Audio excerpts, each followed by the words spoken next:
3 to 1. Okay. I'm sure he's doing this just to push me over the edge. One day.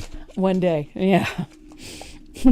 Hi, guys. I hope everybody's having a great Saturday. It is the May Long. If you're Canadian, you know what that is. Here in Canada, we celebrate Victoria Day, which is on Monday. And traditionally, it's known as the May Long or the May Long weekend. So it's a Canadian thing. We're a strange bunch. What can I say? Today is also World Bee Day. And if you live here in Canada, it's called No Mow May.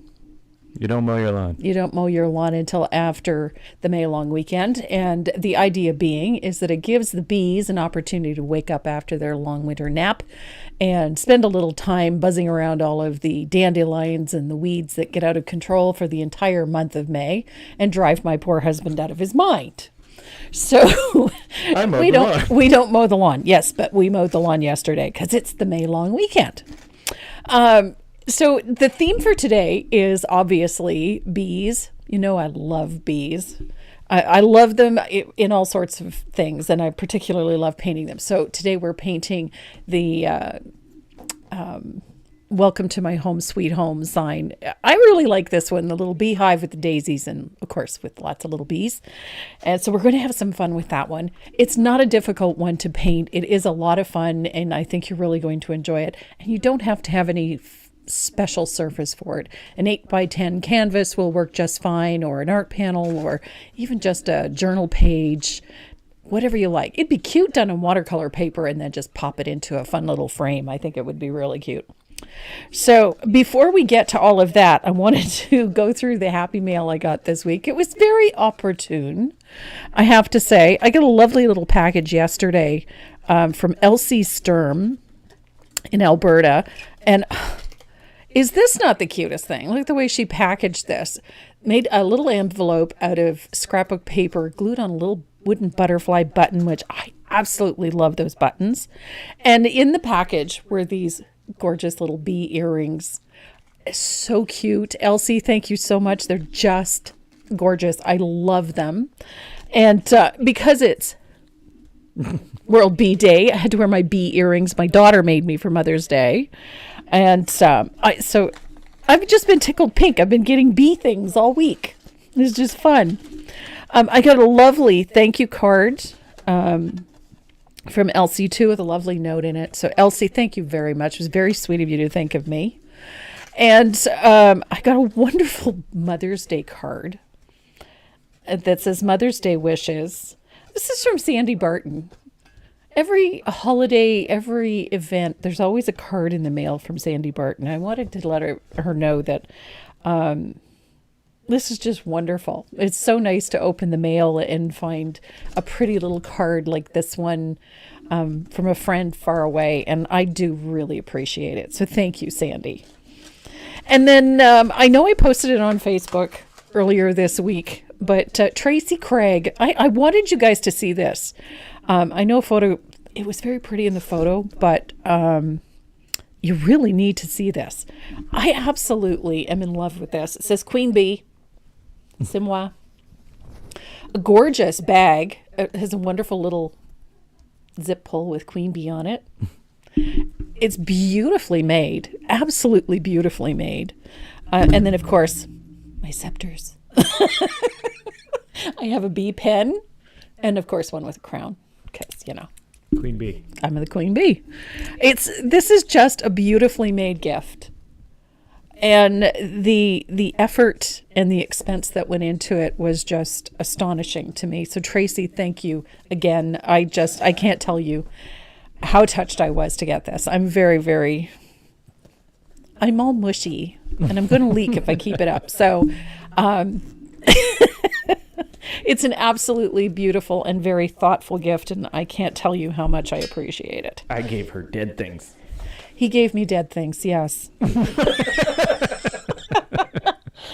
I got the coolest ring on Mother's Day. My son knows me entirely too well. As I should. You're my mother. Yes, well, he knows my taste a little too well. He gave me a skull ring. It's a bird skull, and it's fabulous. I love it. It's very cool. It's upstairs in my jewel case Okay. with the rest of my precious things. Oh, the shinies. All my sparklies. Oh, sparkly. And that's where all my bee things are going. Well, you were on a dead fish thing for a little bit there. A dead fish thing. Yeah, I like dead fish too. Fish bones. Fish bones. I a number of years ago, I was in Las Vegas with a friend of mine, and we had a couple of martinis, and then we went looking at tattoo parlors, which is probably not a good idea, but we did it anyway. And I found a tattoo parlor, and he had this really cool tattoo of a skeletalized goldfish. Oh yeah. And she talked me out of it, but I very nearly got it done. That would But be cool. I have a thing about bones, skulls, bones. I have an entire Pinterest page called Skulls and Bones. It's a weird thing. Just, I tend to be a little obsessive about some things. So, She keeps her skull ring in the cigar box along with the dead mouse. okay. Not really, but, Pretty close.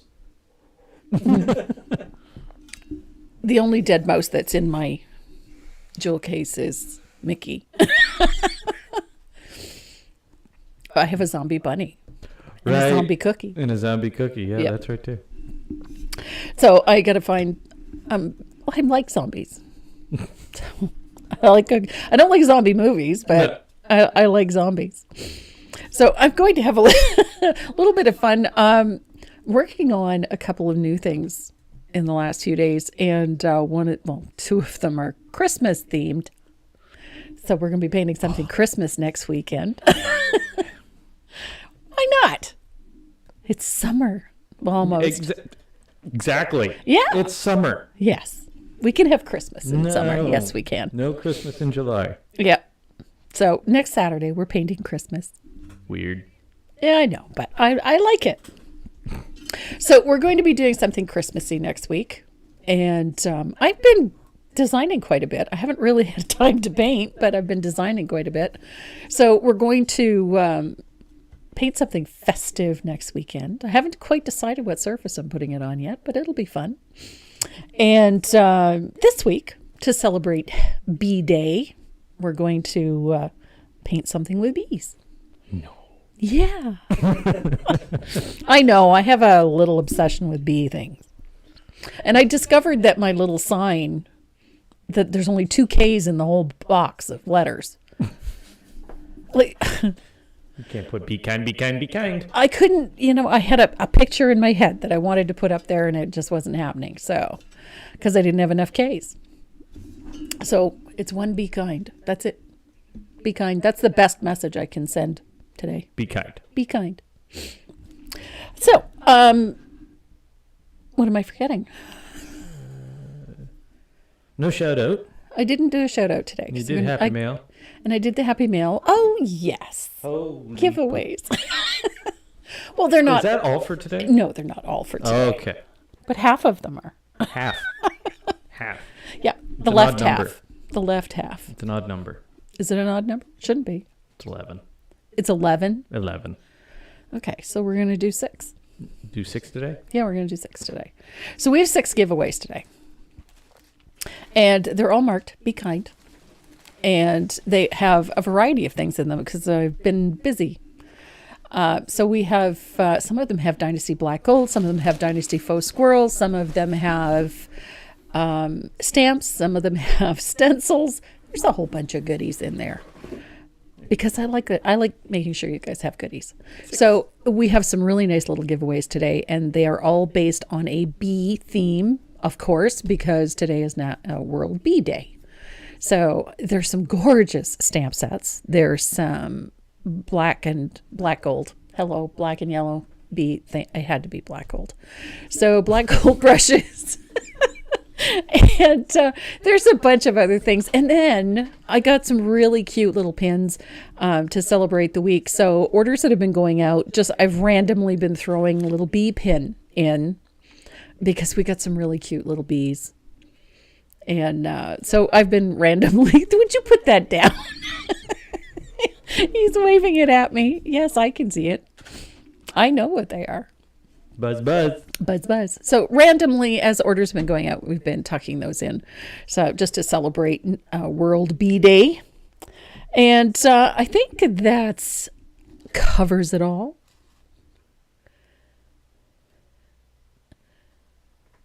Bonnie Clock, I've not received my giveaway from a couple of weeks ago. Oh my. Keep your eye out. Things have been really slow lately. Yeah. Stuff is, yeah. It took nearly 3 weeks for my sunglasses to show up. So, Well, it took, and that was from BC. yeah. Our other problem was getting shipping material. We're still having trouble. Yeah. So there's quite a few things got hung up because of that. But we've got a little bit in now. So we're hustling and getting stuff out. So if anything is delayed, that's why. But yes, Bonnie, yours has gone out. Those are a priority. When we do giveaways, we try to get them out as soon as possible. So it should be along shortly because all of the giveaways have been sent. And I'm just having a quick look. You're very welcome, Bonnie. Yeah, Janet Mills. Black, gold, black, and yellow. She gets it.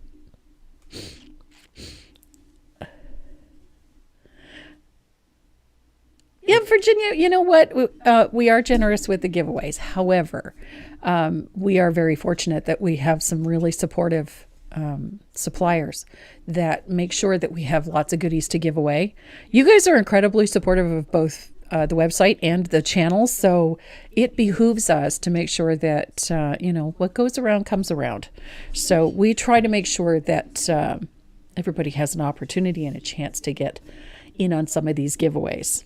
So in order to do that, all you have to do is join the chat, either on Facebook or on the YouTube channel. Just join the chat, share it, like it, do all of the, press all of the buttons, do all of the things.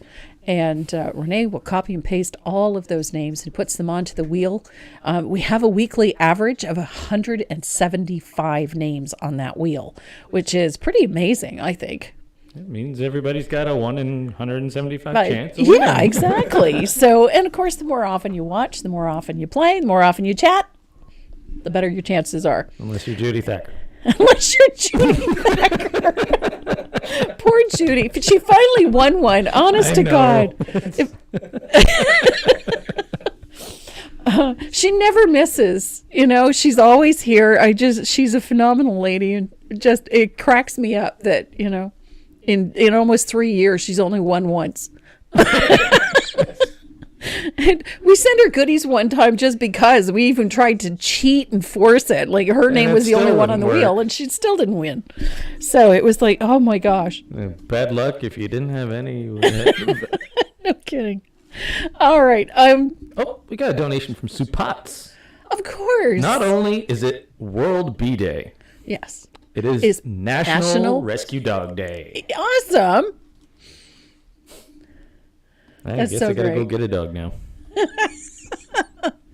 Yeah. Okay. I'm just quickly going through the list here. I want to say hi to some folks. Liz Minardo. Hi, Liz.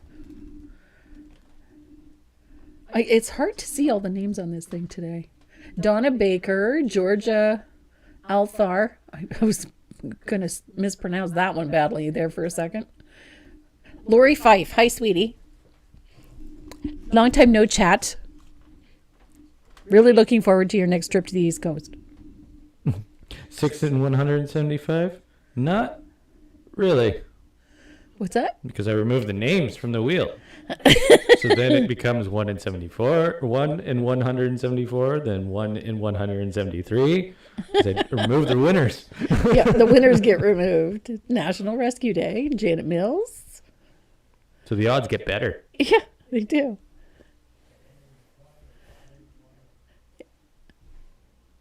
Aw, Virginia. My free lesson with you every week is the best giveaway ever. I'm looking at the hair today. Oh, dear God. What? I color corrected. It's not the color. It's just got that whole Veronica Lake thing going. Deanna Swindlehurst, happy bee day. Happy bee day to you too.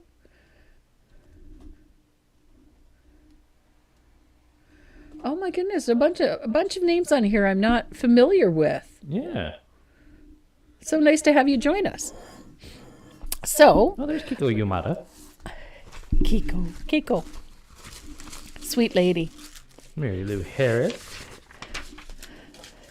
So we've got a fun little surface. It's just an 8x10 art panel. I'm just working on a simple little art panel today. Nothing fancy. I do have a couple of those little bees. I love the little bees. I'm kind of obsessed with these. Linda DeFranco. Yes, her mom is watching from Florida. Hi, Mary.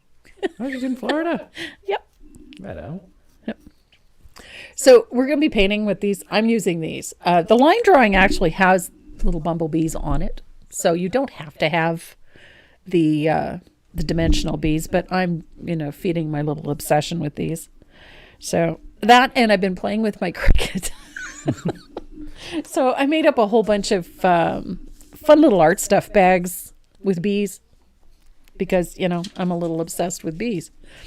So if you guys are ready to get started painting our welcome to my home sweet home, so am I. Voila. Et voila. So this is the one we're painting. I love this one. But then again, I think it's the colors for me. I really love the colors in this. These great whites, and I'm obsessed with daisies. I love daisies. So we got the fun little bumblebees. I think these are just so stinking cute. I don't know what it is. That, and I love the dimension. So a home sweet home. We're going to do a little bit of fun distressed lettering. And then I've got a really fun way to paint this beehive. I think you're going to like that. And then I promise there won't be any daisies for a little while because you guys must be tired of painting daisies with me. And we're going to do a little bit of some detail work and then that fun stencil background. So we're going to get started on this one. Ooh.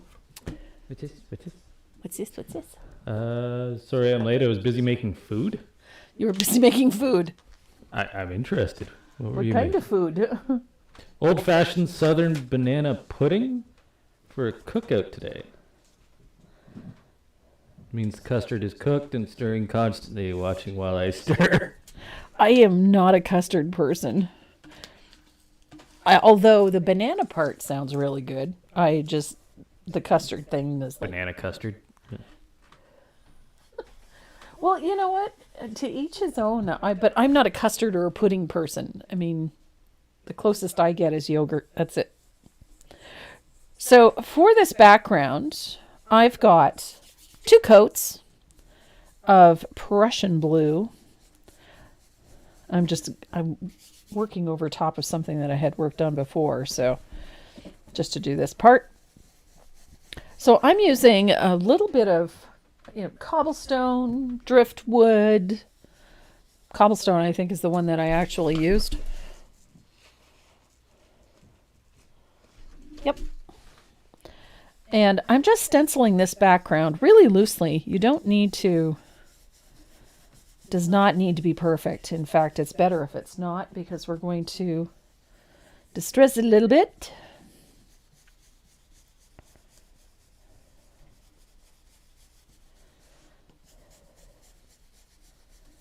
Just like that. I'm not worried about this being perfect, simply because I'm going to be sanding the living daylights out of it anyway, so I don't see the point in making it perfect. I am, however, going to line it up a little bit. I like using this chicken wire stencil, for one thing, is a really great background stencil. It adds a little bit of movement, a little bit of visual texture back there. And it's sort of in keeping with this country theme, which is what I like. Doesn't have to be perfect, doesn't have to be fully opaque either. In fact, it's going to make your life a whole lot simpler if it isn't.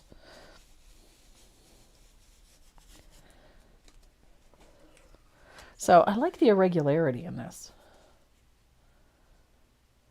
So line it up, and you're going to cover the whole background with it.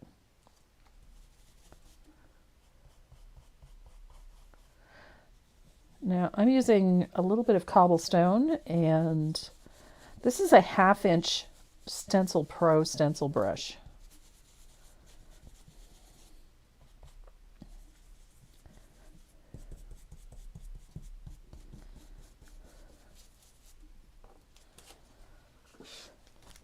And we're just going to cover the entire background with this stencil. And again, neatness doesn't count. Perfection is definitely to be avoided at all costs for this one.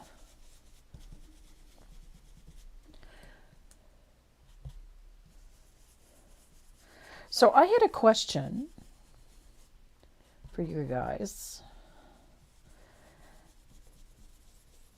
If you could have me teach at a convention anything that you wanted, what would it be? I'm getting ready to send in my submissions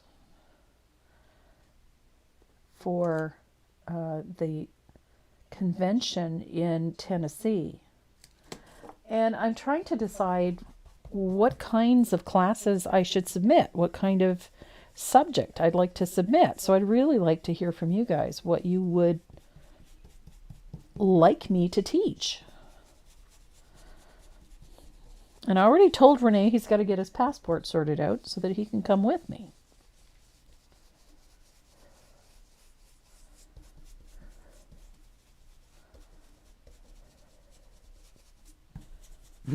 Highland cow. That one is still sitting on my table. I've yet to finish it. It's just, I don't know. It's been a busy month. I don't know why. Cow. We got owl. An owl? Oops. Daisies. Daisies. You're not tired of daisies yet? No, I want to make sure that whatever I teach is something that they would really like to do. Orange poppies. Orange poppies. That could be fun. Make a note. We got Christmas. We got orange poppies. The Highland cow. The owl. You know what? A Highland cow. Daisies. And what was the other one? An owl? I Owl. like that idea. I don't often paint animals. I like drawing. Teacups. I already do a lot of teacups. What convention? Where is it in Tennessee? It's in. Oh, my brain shut off.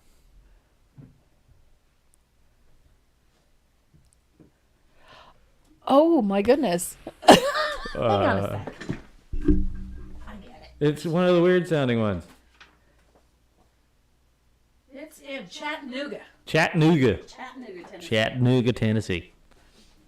Yeah. Chattanooga, Tennessee in June 24th. Chattanooga. Yep. What about a watering can? Frogs. I like the watering can. Frogs. I found What happens if I type in Chattanooga? Chattanooga. First, it has apparently great restaurants. Oh, I'm in. I know. So I've got chicken wire everywhere. And I just realized I started to sand this, but it's still a little bit wet. So I'm going to dry this real quick.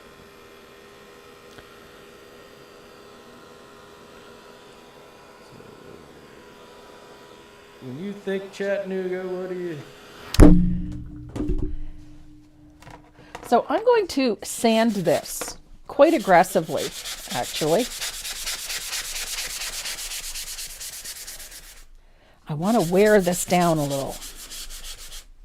And I want to wear the paint through on some of the corners and the edges. And I think I'd like to do it with something that's going to work. There we go. Sanding sponge just wasn't cutting it.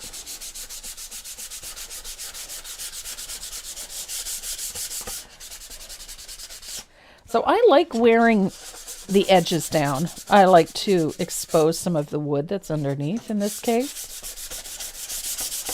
Obviously, if you're on a canvas, you don't want to do this too hard, but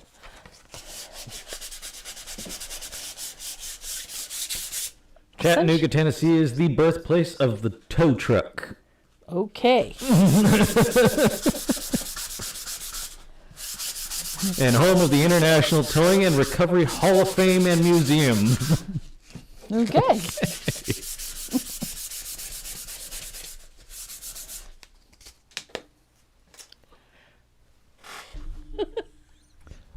It is also the birthplace of the passenger train. Really? Yes. Neat. The Chattanooga Choo Choo. Mm-hmm. Oh.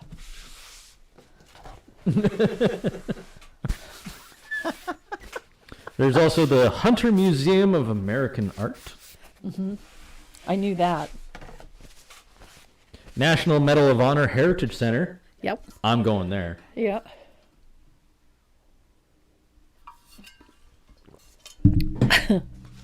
So I have worn through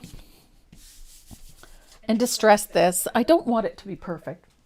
So I'm going to take just a wet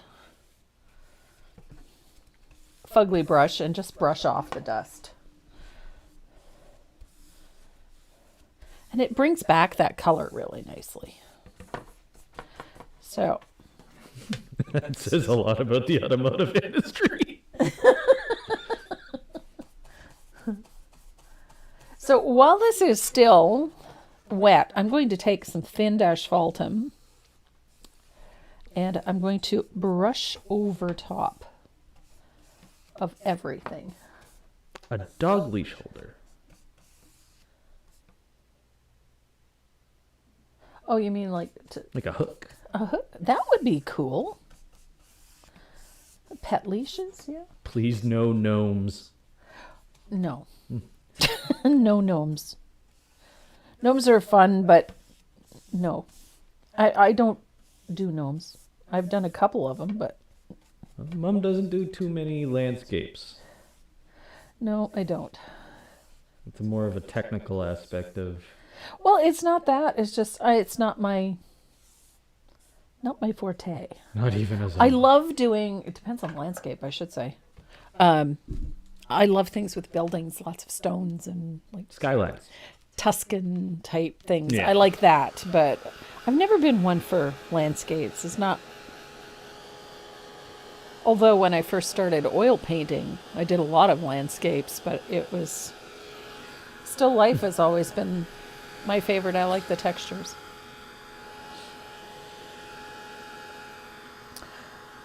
So I'm going to dry this really quick. And all that little bit of asphaltum does is just warms up that dark blue a little bit. Ages out some of that stenciling in the background. And I like it. I like this sort of rustic, distressed appearance.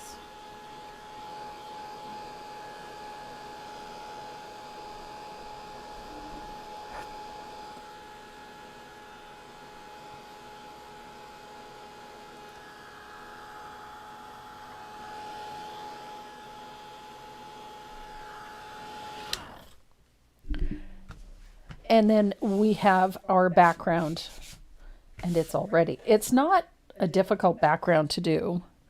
This one I had prepped for another piece. I went over it with the blue, and I didn't quite put enough blue on it to bury everything. It looks kind of neat. It's got cancellation stamps in the background. So I might use that for something else. But the background for this is just that honeycomb that's back there, that honeycomb look or that chicken wire look. I'm fond of this. There's something about that chicken wire stencil that just, blows my hair back. Apparently not far enough because it's still hanging in my face. So my list, I've got orange poppies, a Highland cow, owls, watering can, and frogs. Frogs seem to be a thing these days. I've been seeing frogs wearing glasses. It's better than dogs playing poker. I suppose. But it's something that I've seen on a variety of art websites where they sell prints and things. They have some really neat frogs on there, but... Rusty mailbox. A mailbox. Oh. Clematis on a rusty mailbox. Ooh, I like that idea. That has Potential. great potential. Old locomotive train. Oh, interesting. It is Tennessee. It's also Chattanooga. Yeah, but that's an interesting idea. But that would also be overdone in Chattanooga, I think. It might. Well, you never know. Yeah. But it could also be, a popular one due to that. Can you hand me that one, please? Oh, okay, yeah.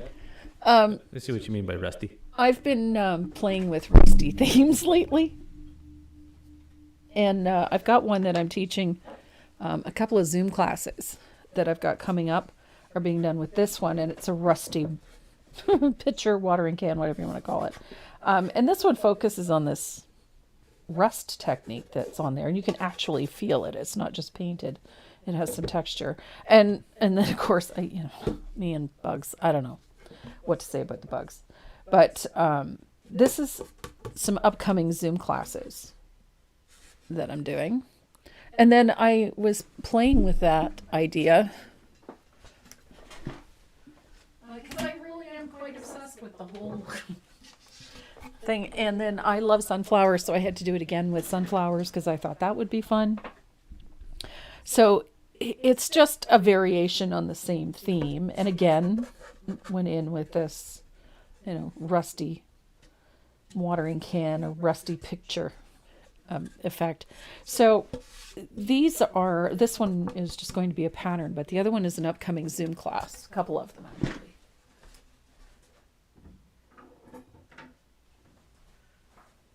So I'm fond of that rusty mailbox and the clematis idea. That appeals. And I love the watering can. A rusty watering can. But it's got to be filled with something. So, at any time, if you have ideas about what you would like to see for classes, whether it's here for the Saturday Lives or at conventions, please send me some ideas because the brain gets a little overwhelmed. Can anyone take the Zoom class? One is in the fall with... I think it's the White Mountain chapter. You'll have to contact Carolyn Swayze for that one. And then the other Zoom class is in September. One is July 30th and one is in September. So I will post that on my Facebook page so that you'll have contact information. State flower of Tennessee is the iris. Really? Yeah.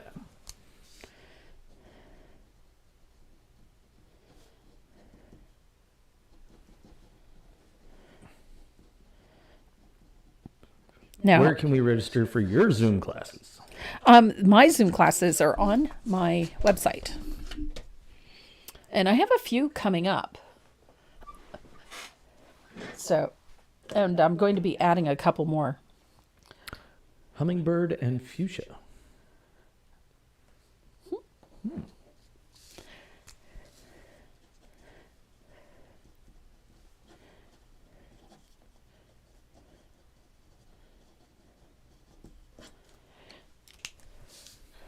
I write these things down because they'll, Get the brain going. gets my brain going. So one of the first things I do when I'm working on a dark blue like this, because we're working with yellows and white, I like to come in with some thinned warm white or a little bit of thinned gesso and just base in some of these larger shapes. Just to keep the colors bright. If I don't do this, then sometimes those greens or yellows are going to look a little bit blah. They're going to be affected by that dark blue underneath. And so it just makes things so much simpler. If I just get a little bit of white down, and then you don't have to worry so much about it. So that when you do put your base colors in, you're not fighting against that dark blue to get them in. So just a coat, one coat, thinned warm white. Doesn't have to be fully opaque. It's just enough to put a barrier between that dark blue and your base color. That's all you really need. And now if you were working with reds, I would do the same thing, just so that you get that nice bright color. There's something called the state painting for Tennessee. Okay. It's called Tennessee Treasure. It's actually got a bunch of stuff in it. Yeah. Yeah. There's a raccoon. Okay. State critter. Yeah. There's iris flowers. Yeah. There's poplar trees. Okay. And some sort of bird. What does bird look like? So it's a raccoon, a mockingbird, iris, passion flower, tulip poplar, Tennessee river pearl, ladybug, a zebra swallowtail, Okay. a largemouth bass, and limestone. All symbols of Tennessee. Oh, cool. And it's all in one painting. Neat. That's a lot of... So I did that to my lettering. I put a coat of white down, especially on the sweet, because that yellow is going to be a bugger to cover up that dark blue. So I put down a layer of warm white first, and then that way we're going to get a nice bright yellow out of it instead of fighting against all of that blue. Ooh. I think an Elvis skull would be cool. With a caption, "I did it my way." Wouldn't that be Frank Sinatra? Yeah.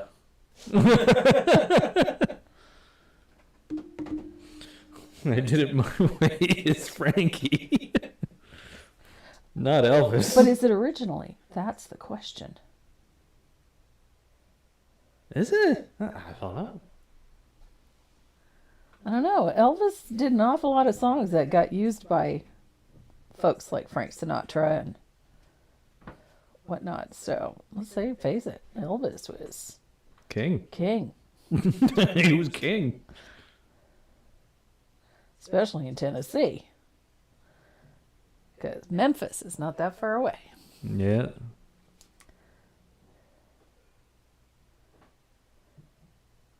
Of course, now everybody and their dog is fighting over Graceland since his daughter died.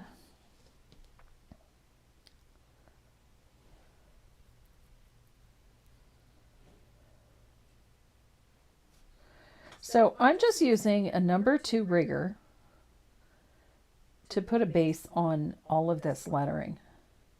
I'm just using some thinned warm white. I'm going to put another coat on so that it's nice and opaque, but I want that base down first so that I'm not... They both did it. Yep. Elvis did it in 1977. Really? Not only that,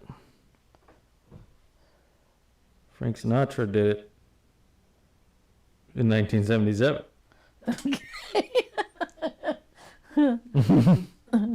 Huh?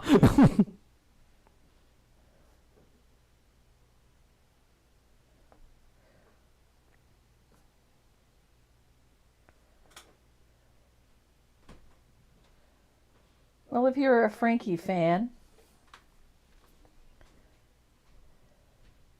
I was never all that much of an Elvis Presley fan, but my mother sure was.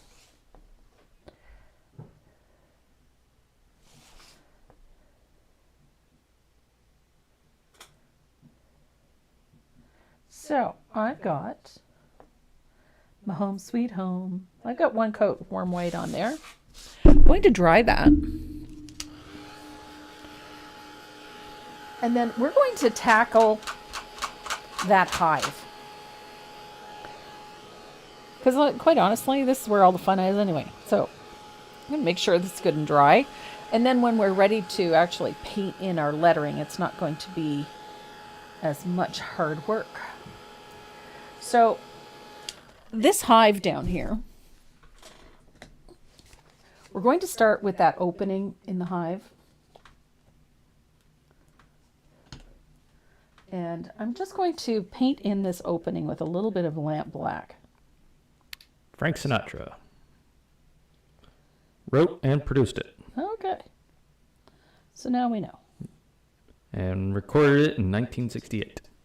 Wow.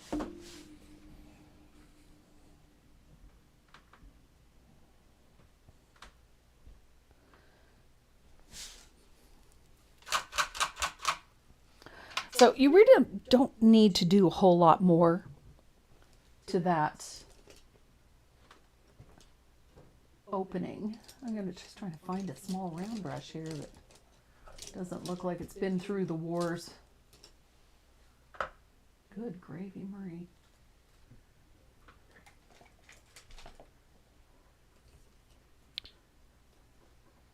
Frank Sinatra's version of My Way hit the UK top 10 for 75 weeks in third place straight.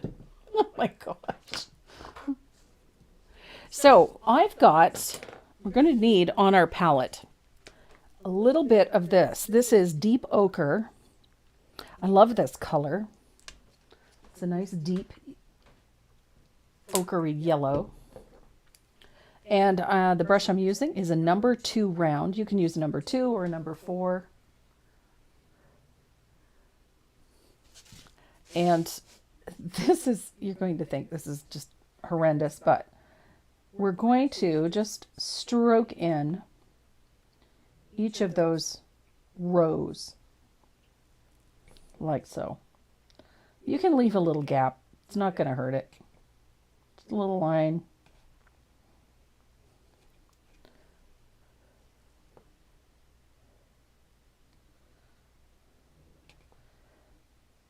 This part is going to look truly messy for a while. Look at that.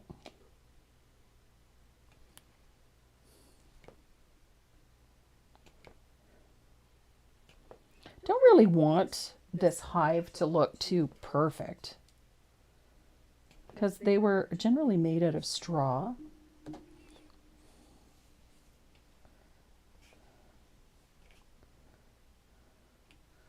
Not too perfect. I think perfect is boring. The Saturday factoids. Oh, the things you learn, right? Yeah. I'm really having fun doing a little bit of research on art history and going back into that art history thing has been a lot of fun this last few weeks. And but the one yesterday I thought was really interesting, that art at one time was an Olympic event. From What? Yes, from 1912 until 1948. Like painting. Painting, architecture, writing, sculpture, they were Olympic events and were medal awarded. Huh. And in the 1950s, and I think it was 1954, it was actually ceased to be an Olympic event, and a separate program was developed for the Olympics called the Arts in Olympic or Olympian Art, and it's a program within the Olympic organization. Huh. Yeah. And you're still awarded medals. They're not awarded medals. Now they're awarded contracts. Yeah. But here's the interesting part, is that art and all of its forms, whether it was dance, music, architecture, writing, literature, etc., painting, was dropped from the Olympics because it was felt that the artists had become too professional, and it was deemed the Olympics was an amateur, for amateur athletes, amateur. So, which I find rather ironic considering all the NBA players that play now. Yeah. But, not just NBA, but, NHL players, etc. But I just thought it was an interesting tidbit. How about a painting of a watering can filled with irises and name it the Tennessee Waltz, Oh, that would be pretty. which is the state song. I know this is a state song. When I was a kid, I used to sing with a band a long time ago, eons ago. And one of the songs they used to have me sing was the Tennessee Waltz. Because it's not an easy song to sing. The Michael Jackson skull with the caption, "I didn't beat it." Ew. Ew, ew, ew. Bad. Bad K. Reynolds. Bad.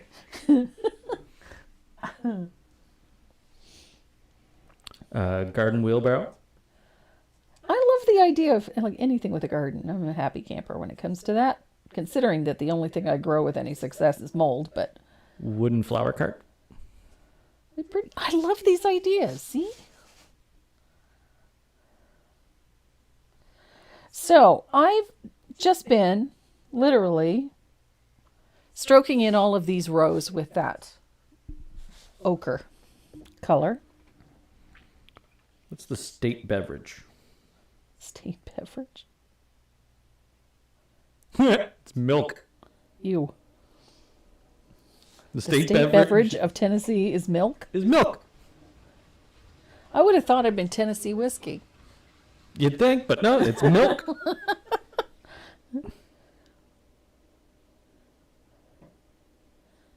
I know, because there's nothing quite as smooth as Tennessee whiskey. Depends.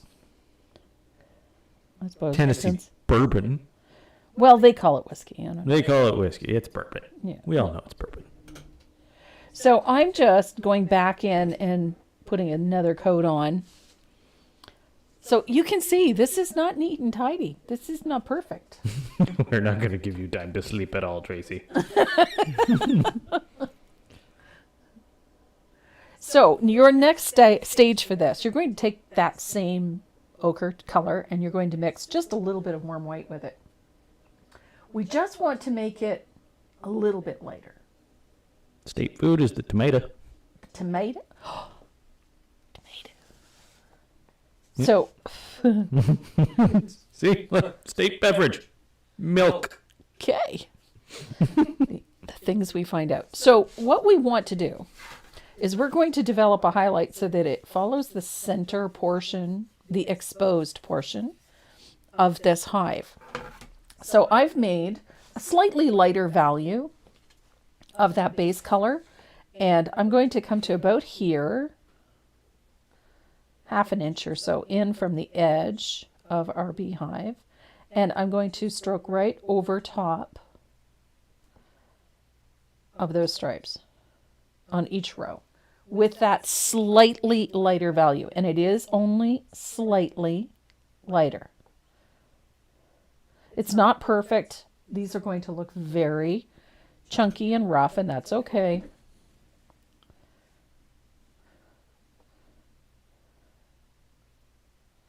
Look how pretty, though. It's going to surprise you how quickly this comes together. Just like that. Make sure you pull it. It's got to come to about half an inch away from that edge, too. Mm-hmm. So we've got that first highlight in. And then we're going to take that mixture and we're going to add a little more warm white to it. So you're going to make a slightly brighter value of that mixture. How do you lighten a red without turning it pink? That's a very good question. You can't. It will turn pink eventually. But just keep adding white until it turns pink and then backtrack. Add more red. Or take pink and add red. Yeah. So I'm just taking that slightly lighter value, and it's a slightly smaller stroke right over top of the row that we just did. Can you add orange? To what? I'm guessing to red to not make it turn pink? No. Then you end up with more of a scarlet, right? Yep. So now we've got our second layer on there. We're going to make a lighter value still. Just make a little more yellow. I should dry this though, because it's getting a little hefty. Unless they're talking about like how do you highlight it without turning it pink?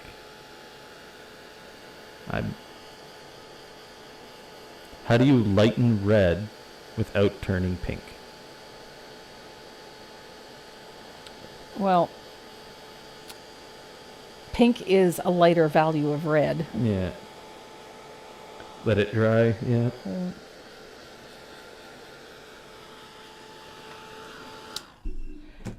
So I've got another value of that yellow. I'm going to make it a slightly smaller, just towards the center portion of that. And all I did was just add a little more white to it. Now, Jackie Tanaka. I'm going to switch to a little bit of Sunny Day, because I love me some Sunny Day. Hot Shot Red.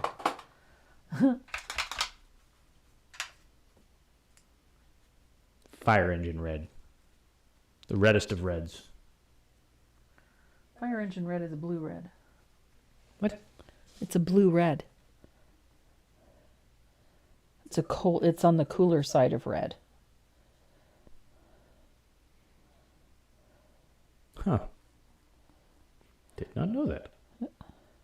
So I just took a little bit of Sunny Day, and that's going to be my sort of my brightest highlight. I'm just going to pop a little Sunny Day right in the middle, and then I'm going to pick up a little bit of warm white for a final highlight, and it's just with that dirty brush,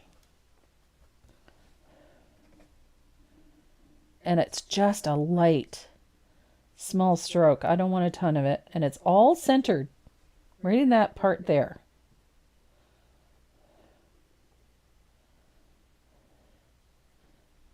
Use neon fiery red. Damn. So we've got that nice highlight in the middle. Super easy. Didn't have to work too hard to get there. Essentially, took our base color, which is that deep ochre, and every time we added white to it, we walked it in a little tighter each time. So we end up with the brightest highlight right in the center, and then the darkest areas are going to be where the shadows are.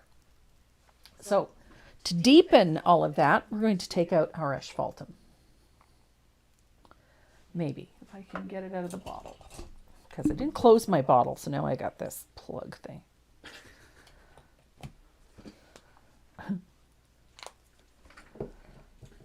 Asphaltum, favorite color. Love my asphaltum. No, Bahama Blue. That too. I love my Bahama Blue. So I love how that gives that nice shape right off the bat. And now we're going to really give it some great shadows.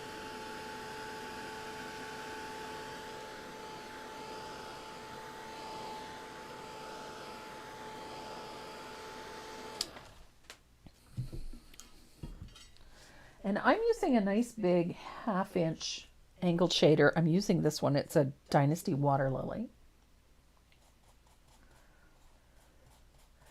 And I'm going to pick up a little asphaltum. And we're going to shade in here underneath all those flowers. Just like so.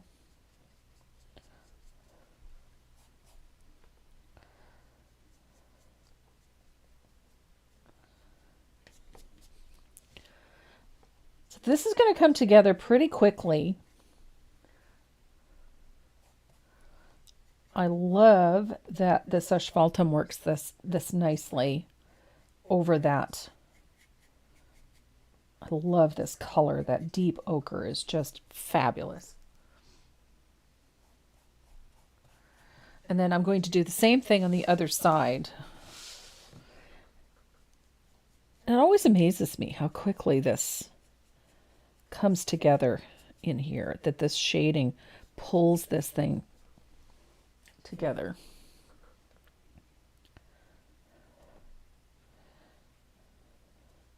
And you'll notice I wasn't too worried about whether or not that yellow was completely underneath that flower. It doesn't matter.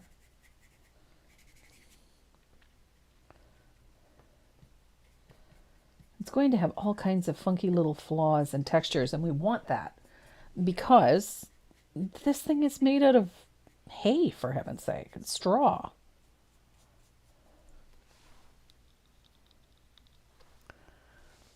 And look at that. It's got a nice shape already. So I'm going to dry this, and then we're going to deepen this side a little bit. If you want, you can use a little bit of soft black. Will work really nicely in there. On that side, if you want to deepen it really well. But you know what? A couple of layers of asphaltum will do the trick. Just don't be shy. Get some color in there.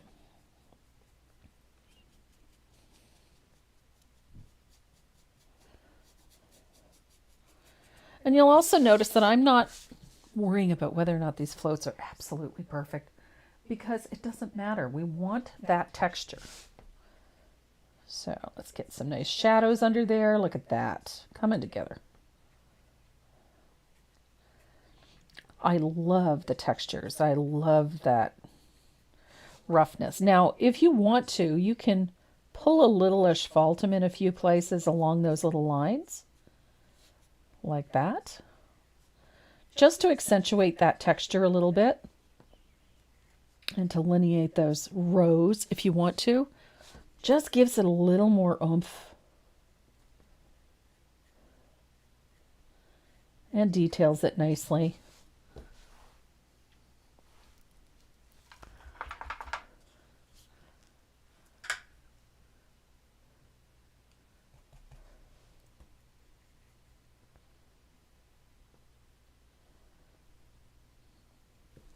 Easy peasy.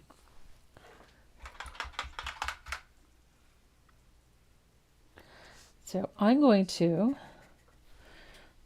dry this. Look how easy that was to get that nice little beehive texture. Super simple. You can always come back in and add, if highlights get buried, there's nothing to stop you from coming back in and picking up a little more of that sunny day and a little bit of warm white. If you feel that the highlights are getting lost, don't be afraid to come back in and, punch them up again. It doesn't hurt. So whenever highlights are getting a little bit lost, especially when you're doing all sorts of layers like we do here, it does not hurt to come back in and pop those highlights a little bit. And if they feel that they're not bright enough, throw in a little more white. It's not going to hurt. And it's just little strokes. We're not talking about a ton of paint here. It's just a little bit. And all we really want is to bring all the attention towards the center of that beehive. Right there. And we're there. Look at that.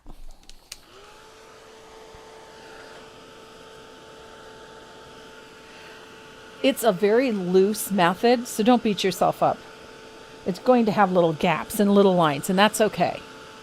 Because it's going to all fall into place, I promise you.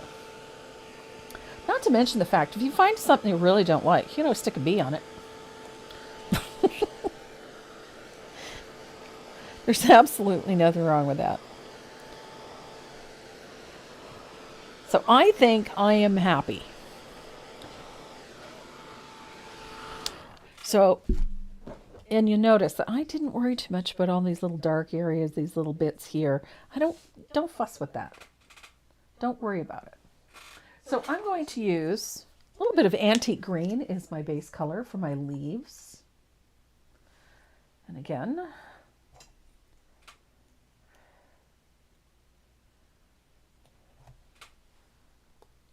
a little bit of green. I'm going to put my little round brush to good use here.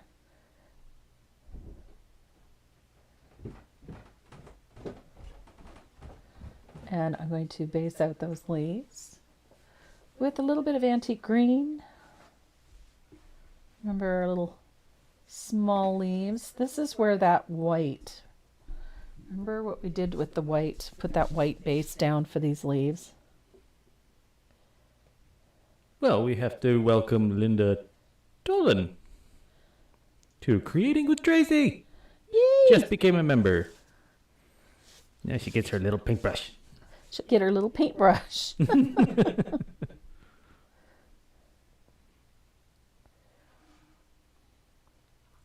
So antique green for those leaves.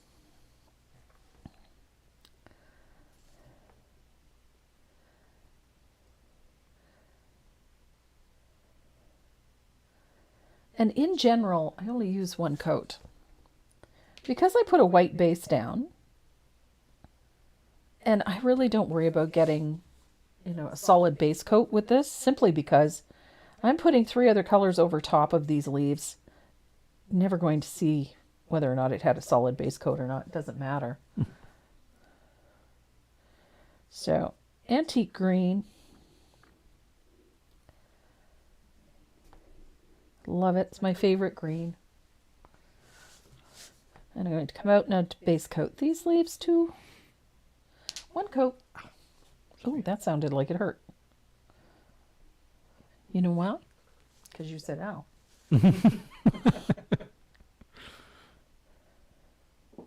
Sean sent me something. Oh, did he? Yes. I'm afraid to ask. It said what God was thinking when he invented ducks. Well, knowing Sean, I'm not sure I want to know. God said, waterproof that chicken. Okay, waterproof that chicken. And give it a kazoo. Okay. Kazoo. A waterproof chicken with a kazoo. Okay. That's a duck. That's a duck. See? It's why I don't ask. So we have these little teardrop shaped. Oh my goodness. My mouth isn't working today. Have these little teardrop shaped leaves. We're going to base coat them with laurel. And that's not laurel. This is laurel. Bunny This is leaves. a new color, yeah. This is a new color from Decor. This one came out in 2022. It's called Laurel. I really had not really thought about using this color all that much until just recently. And it's just such a pretty green. And it's a cooler green, so it's got this nice gray undertone. At least it was clean. Yeah. Yeah. Considering I will my give Sean that friends. much. Yeah, he knows his audience, that's for sure. But look at this color. This laurel is just, it's a lovely, almost a, there was a color a number of years ago called shale green. And it was, you okay? Yeah, I just didn't want to yawn in the microphone. Okay. I was going to say, am I keeping you awake?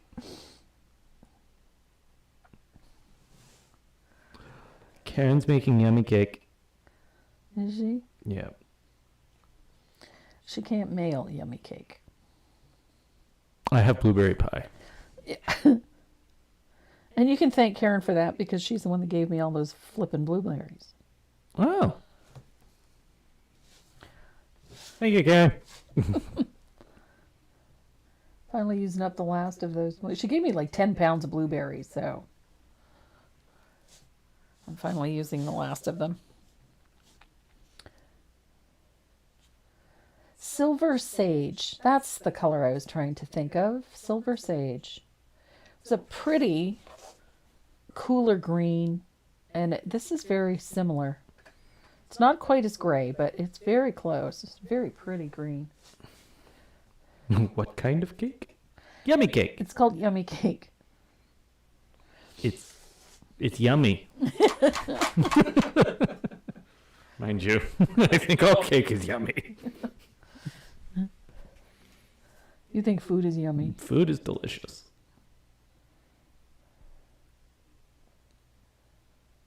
I'm not sure what we're having tonight.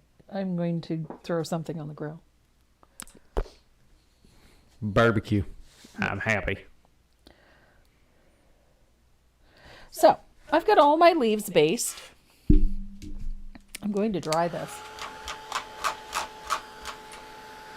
I'm a fan of antique green is one of my favorite greens. Lush green, which is a new one that came out last year, is another favorite. It's very close to that. A little more opaque. And I'm moderately obsessed with this one, this laurel. It's such a pretty gray green. It's very delicate. It reminds me of a plant called lamb's ears.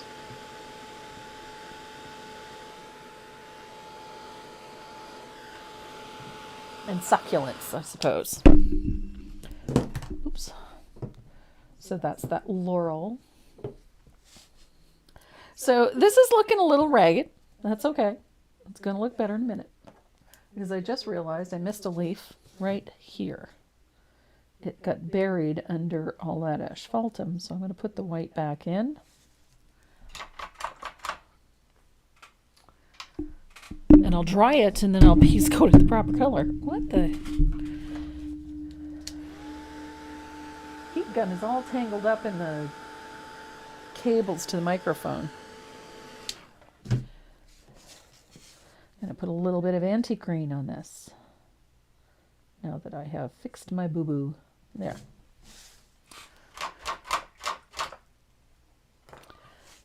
So we have... Oh, Jessica. What? She just donated $20. Right on. Thank you, Jessica. Almost 2 years with the membership group. 1 year, 11 months, and 21 days. Definitely worth a donation. Happy almost anniversary, groupies. Oh, we're going to have something special to do for the members.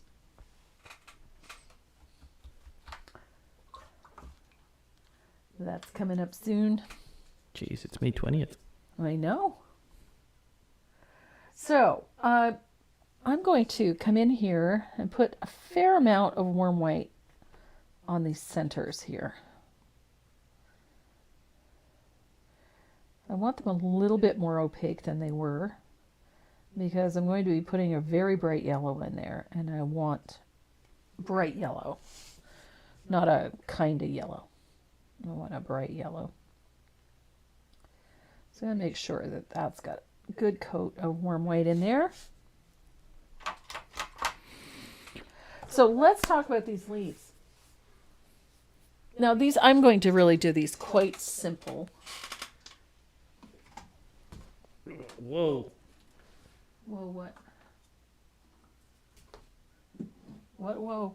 Do we all get to come over to your house and paint in person for the anniversary? Wouldn't that be fun? No. Yes, it would. It would be a hoot and a half. Nope. Nope. All 151 of them. Nope. I think it would be great. Nope. And it would be awesome.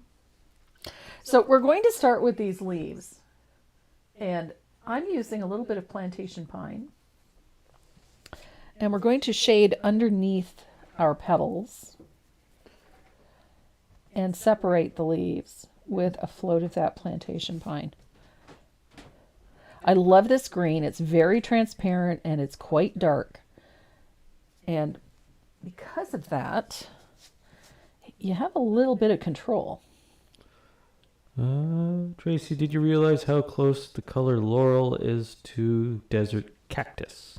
It is one difference. Desert cactus has a fair amount of blue in it. This one has far less. It's not quite as cold. They are very similar, though.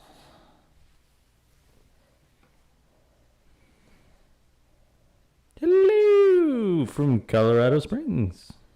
Why I did the whole Miss Doubtfire thing, I don't know. Multiple personality disorder.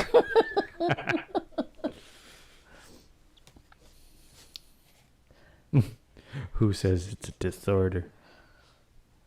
I think it's just one weird personality. Yup. So a little float on those little leaves. I like that little U-shaped float at the base where it joins the stem.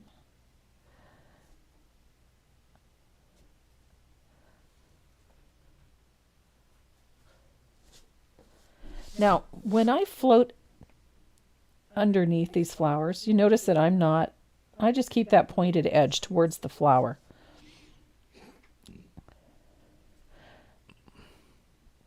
Is the May membership class the 24th or the 31st? 31st. 31st.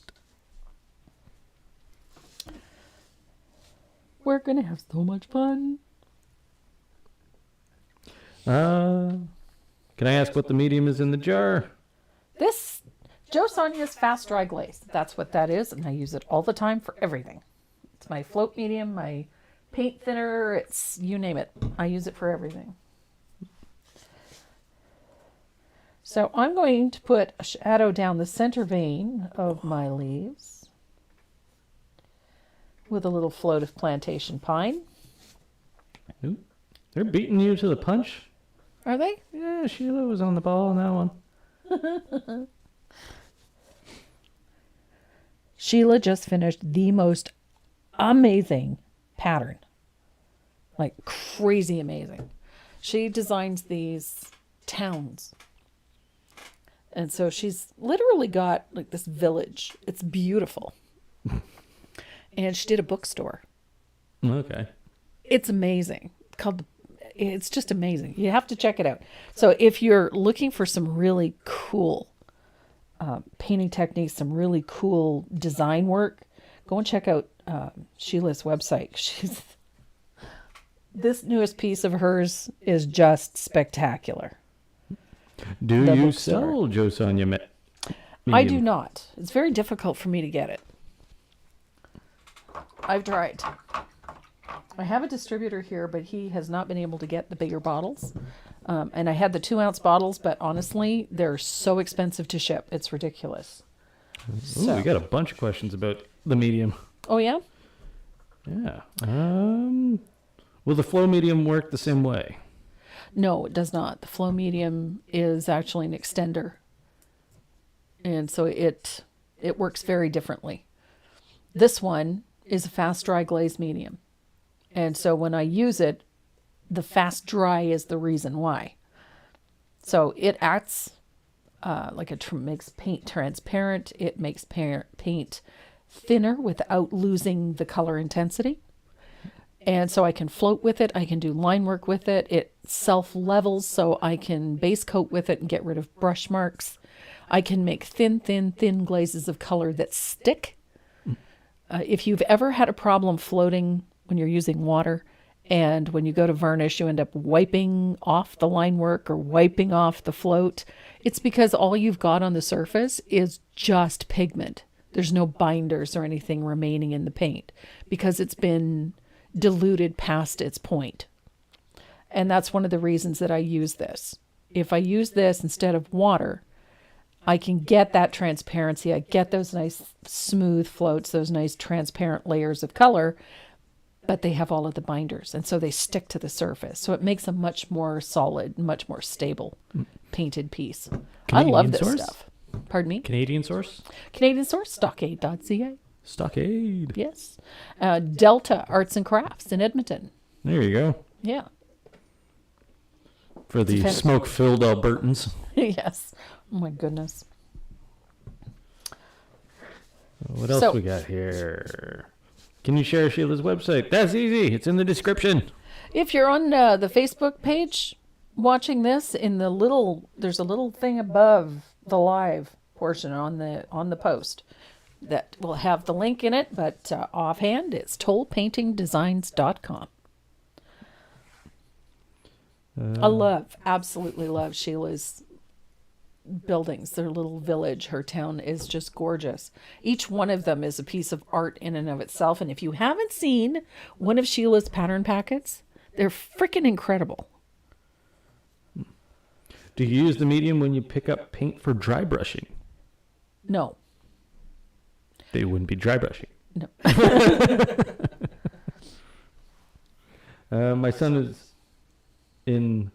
My son-in-law got his beard Christmas lights from Amazon. Enjoy. Oh,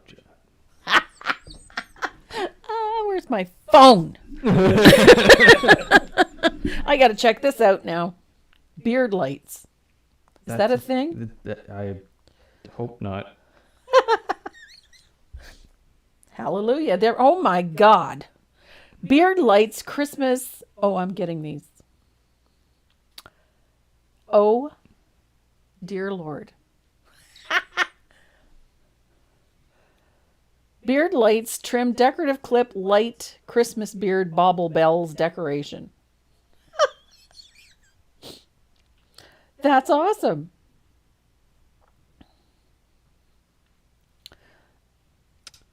Yeah, that's the thing, isn't it? They're only $8.19. Add to cart. No. I'm getting them. In fact, I'm getting 2 packages because, What's this? Mo's better. Beard lights, 18-piece LED colorful Christmas clip-on facial hair lights for men.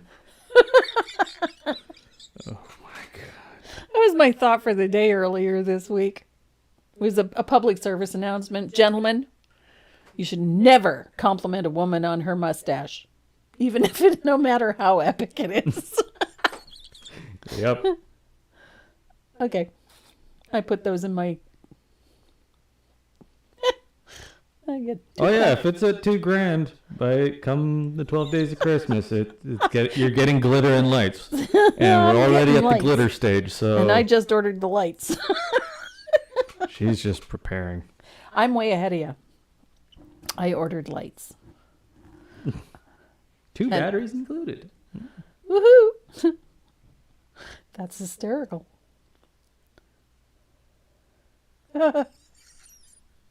Get it Tuesday, May 23rd. That's early. Free delivery. Okay. I'm not really worried about getting it that quickly.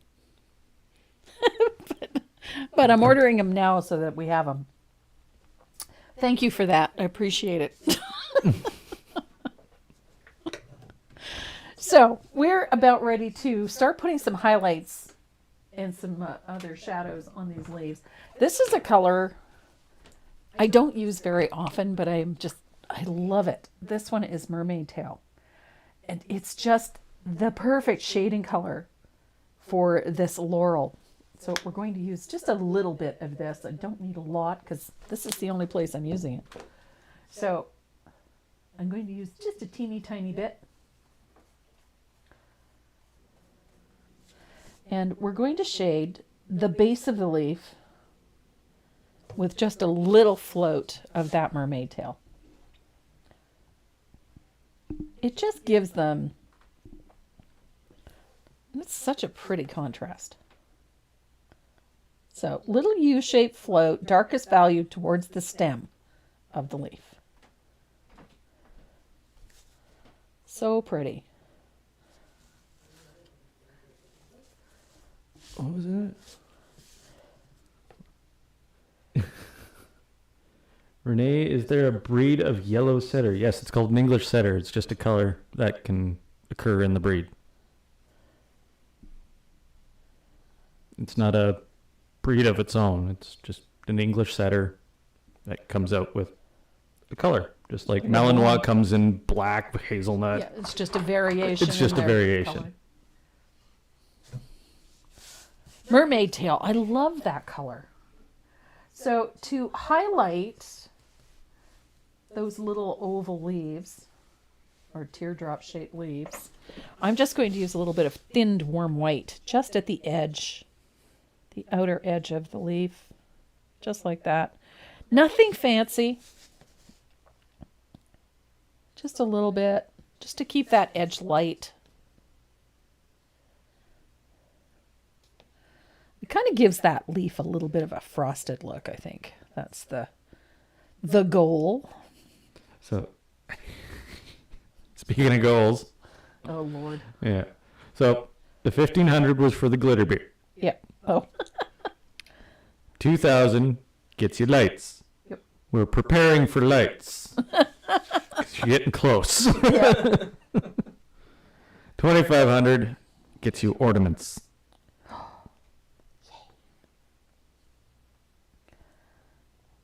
So my beard will be a Christmas tree.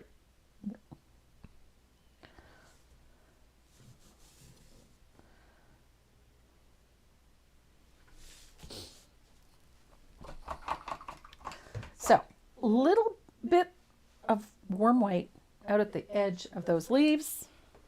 Bob's your uncle, Sally's your aunt. And then we have to highlight all of these leaves down here. Now I'm using a little bit of margarita, methinks. I love margarita. I'll just double check, make sure that's what I used. Yes, it is.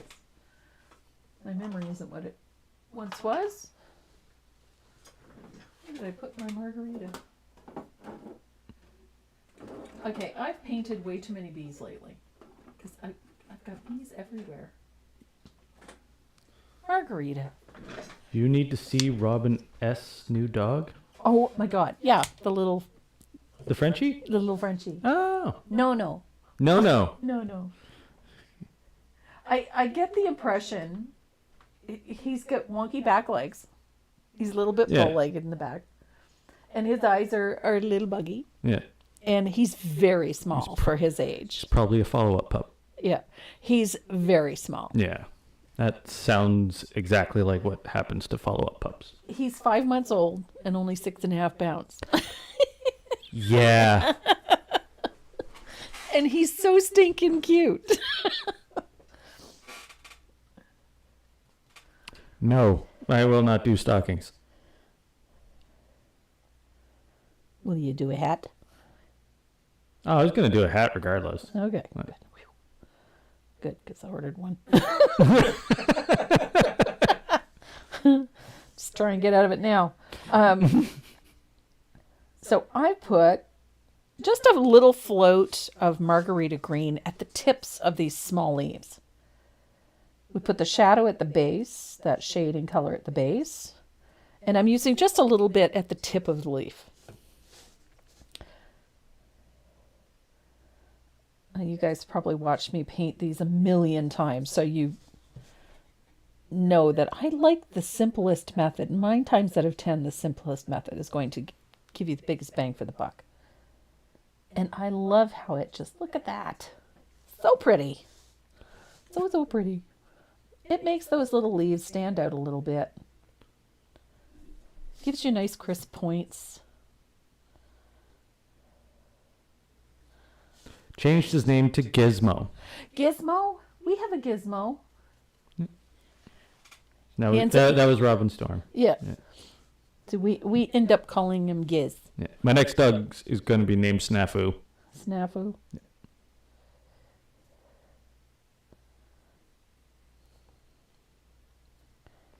Renee, are you on a no trim requirement so you can hold all these decorations? I have yet to trim the beard, but I've been trimming the mustache because it gets in his mouth. Not just my mouth, it holds coffee.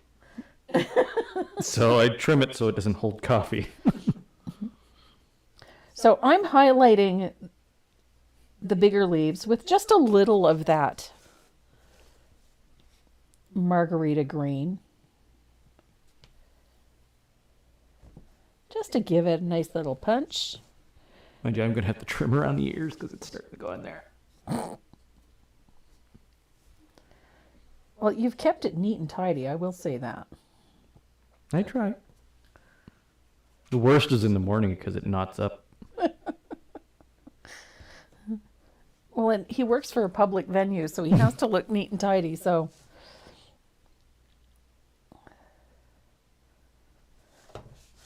He works at our art gallery here in the city, so. I try to. He has to maintain a professional appearance. No trim. So, nice little highlight on these little leaves. Now, I like a serrated look on my leaves, and this is how I do it. I just put this little short stroke and then a little space, and then a little float, and a little space, and a little float, and a little space. And what it does is it creates a nice little serrated edge on the edge of your leaves. And it's just having that tiny little space. And that space implies the veins that are in the leaf. So it just simplifies things for you. And if you need to brighten it, you just go right back over top of where you've already been. So we have leaves. What breed will your next dog be? Hard to say. It's hard to say. I would love to have another Dutchie, another female Dutchie.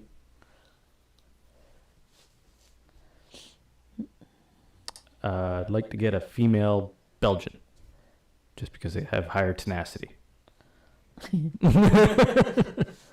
A male Belgian would be way too much for my lifestyle. Females are a little bit more Low key. low key. A little bit. A little bit. Not much. It's not just his lifestyle, it's our lifestyle. And I, from my experience, female Belgians, listen better. Males have extremely high prey drive. To the point where they'll ignore everything to go after what they want.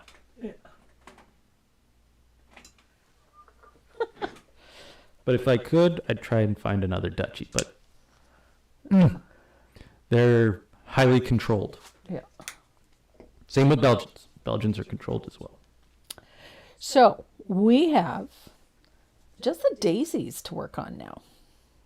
So I'm going to base the center of my flowers with a little bit of saffron yellow. And this is an extremely transparent yellow, so this explains why I wanted that more opaque white in the middle, because otherwise we'd have ended up with a greenish cast, and I didn't want that. I want a nice bright yellow center. Can you show the bottle of the Fast Dry Glaze? Sure again. Joe Tanya Fast Dry Glaze, medium. If you're in the U.S., especially the western part of the U.S., Erica Joanne has this on her website too.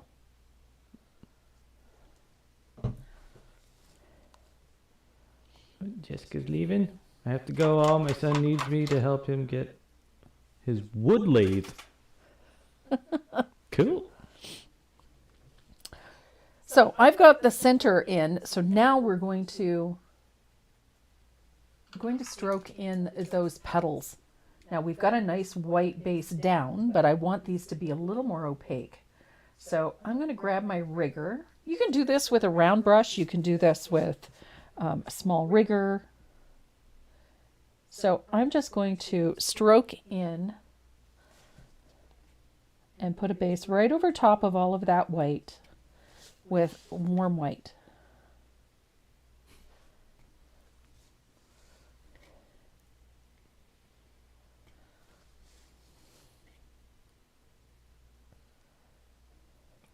So we've got a nice bright white daisy.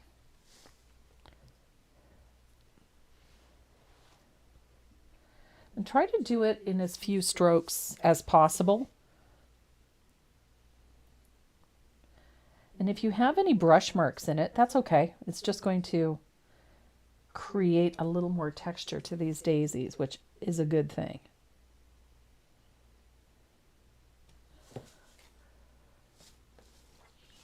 So we get a nice bright white daisy.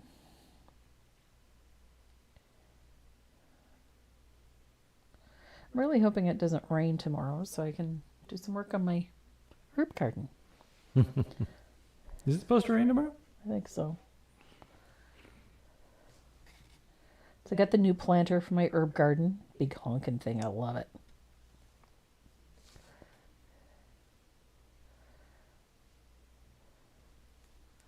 I had a little 3-foot planter for my herbs, and it was time to replace it. It's just gotten old and a little decrepit and just needed to be replaced. So Became the squirrel's peanut tray. yep. And so hubby went out last night, went to the local woodworker and picked up my new herb garden. I'm very excited. Yeah, I don't think you're going to be doing anything with your herb garden tomorrow. No, I don't think so. That looks like a lot of rain. I'm going to be in the garage staining my...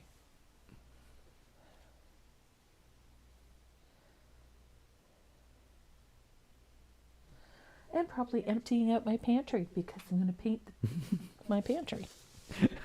Did you always paint with acrylics? No. I started with oils. Lord, the fumes were great. I was a happy artist. I started with oil paint, went to watercolor, went to charcoal, went to pastel, went to all sorts of different mediums throughout the years. Worked almost exclusively in graphite for a long time. And then painted a little with acrylics, didn't do a whole lot. And then somebody asked me to paint a cow. Mm-hmm. And that kind of got me started on my journey in decorative painting. This was just so much fun. You could do so many different things. And it was just such a great outlet. And I made pretty good money making Santa Clauses for a long time. I remember those. Jeez. And gingerbread cookies. We had a local bakery that hired me to make gift tags for their baskets at the holidays. And remember one Christmas I painted 1,500 cookies in the 6 weeks before Christmas. And that was back when you were just doing it with the scroll saw and Yeah. cutting out your own surface. That was a long time ago. So, no, that was before Google. It was before Google, yeah. Yep. We were still using Yahoo or Ask Jeeves. Yeah. And you still couldn't answer the phone and be online at the same time. Yeah. So this is one of the reasons that I like my Joe Sonias is this.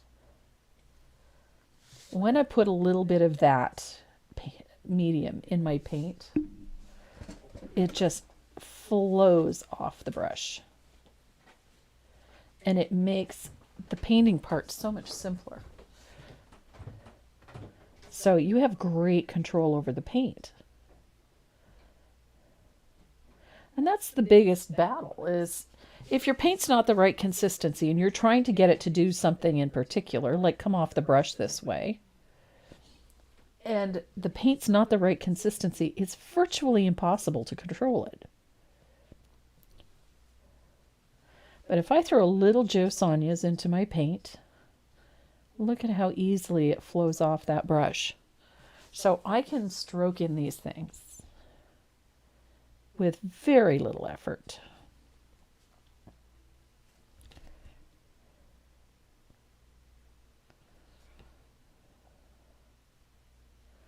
And it does. It makes all the difference in the world to how your painting is going to come out. If it is stuttering when it comes off the brush, then your strokes aren't nice and smooth. And look how easy that is.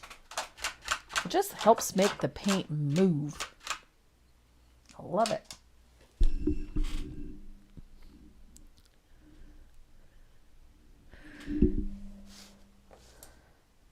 I haven't got a date yet for the Highland Cow. It's still sitting. I have so many pieces backed up on my table right now. But soon, I promise you.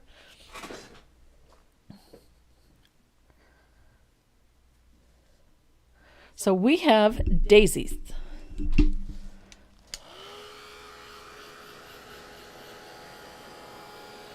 Now, the fun part, geez, I just realized I missed another leaf.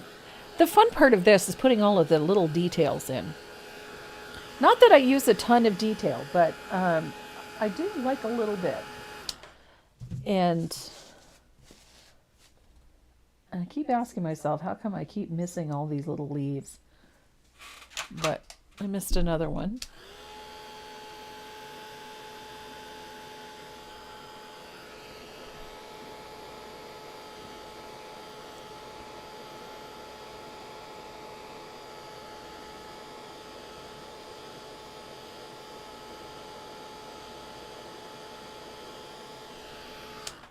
Good heavens.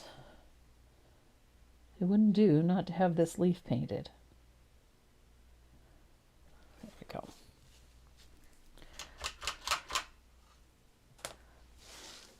This one comes together quite nicely. I like it a lot. So I'm going to dry that, and then we'll quickly finish that silly little leaf because apparently can't hold on to my brush either. I've been dropping that. So I'm going to quickly finish up this leaf because I made a mess of it. Because I missed it.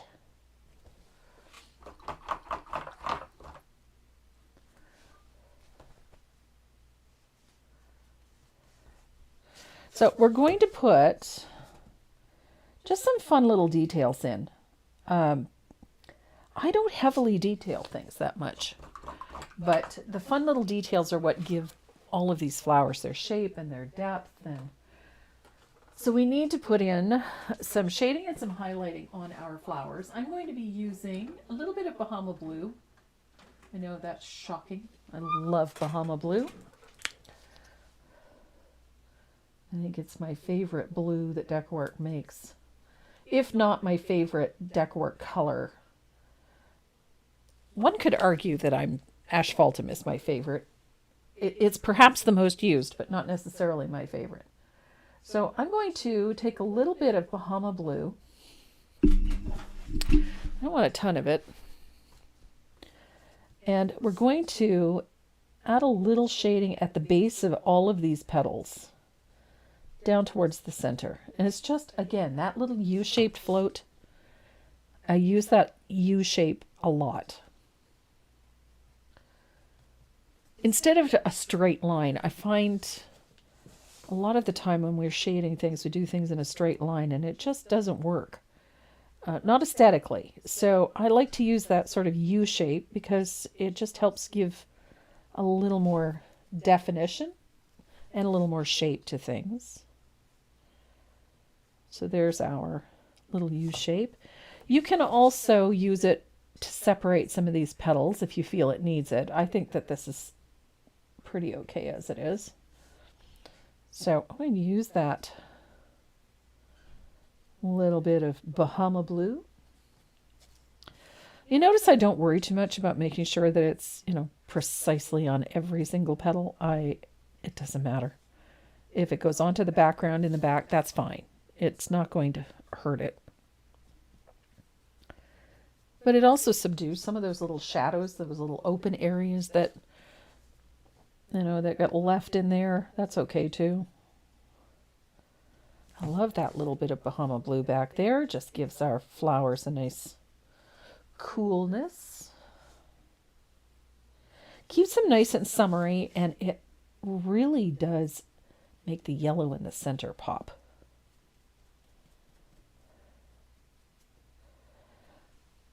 And we're going to see here where these flowers overlap.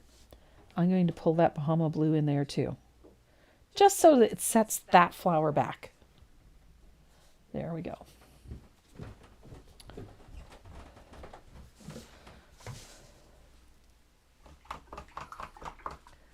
And we're going to add a shadow on the front of these centers. I'm going to use a little bit of orange flame. It's my favorite orange for shading yellows. Oh goodness. I sent bees a-flying. A little bit of orange flame. Great color. Excellent for this saffron yellow. It's such a great orange for this. We're going to put a shadow towards the front of the flower, right here. Just a little float at the base.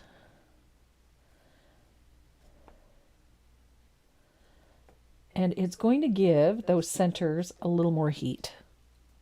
Makes them a little bit brighter. And if you find that it's not quite dark enough, put another little float in. It's not going to hurt.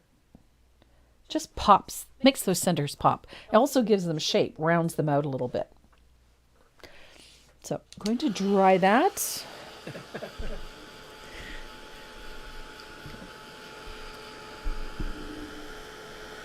Cindy Kaiser. Hate to sound dumb, but what in the world is a glitter fund? Oh, glitter fund. It's my demise. It's his demise. Renee absolutely detests glitter. Detests it. Hates it on a scale I can't even describe. And hate it.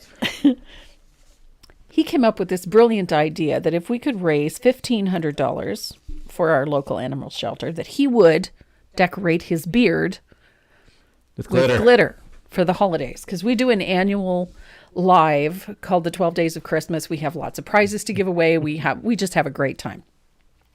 And that was his, basically daring all of our followers to, donate to the fund.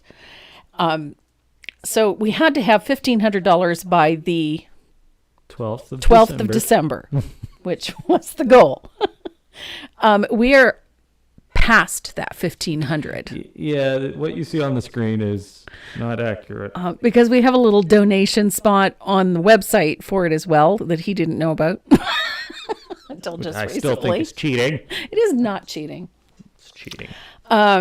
And so people have been donating there. So we have another, almost $300, $296 sitting in that little fund as well. So added to this, we're already exceed the 1,500. So now, if we can get to 2,000, you get lights. We're going to put lights in his beard. So he's still weeping about the glitter. So that is what the glitter fund is about. 2,500 gets you ornaments. Yep.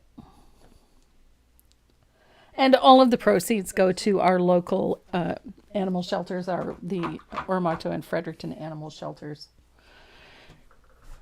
to help provide medical care for animals that are dropped off there, spades, neuters, and vaccinations, etc., as well as food and whatever else they may need.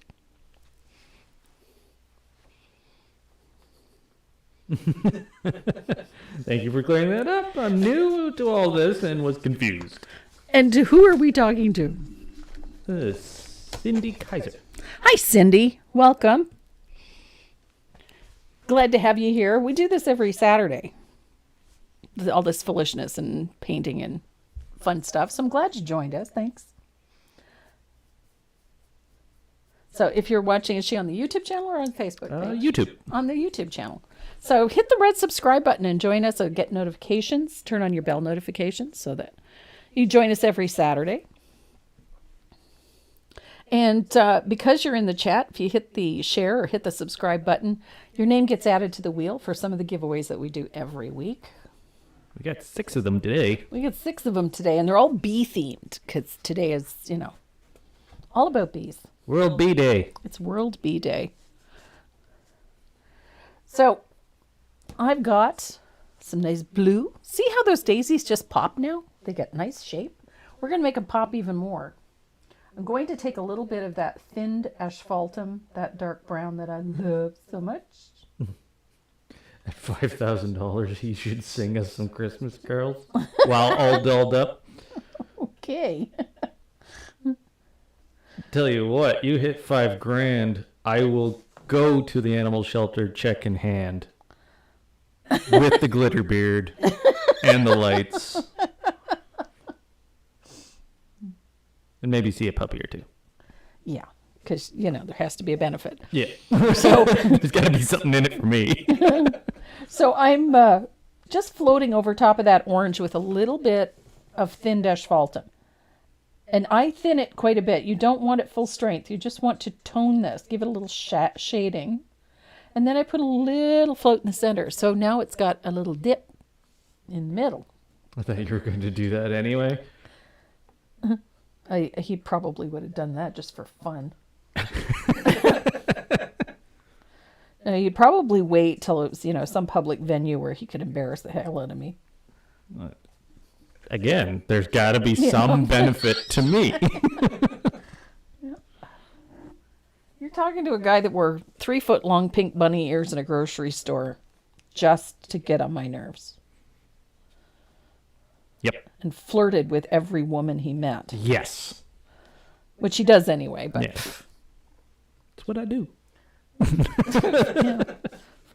8 to 80. You call it flirting, I call it... Just being you. Just being me. So a little float of that heavily thinned asphaltum over top of that Bahama blue. Ding dong. Who dat? I wonder...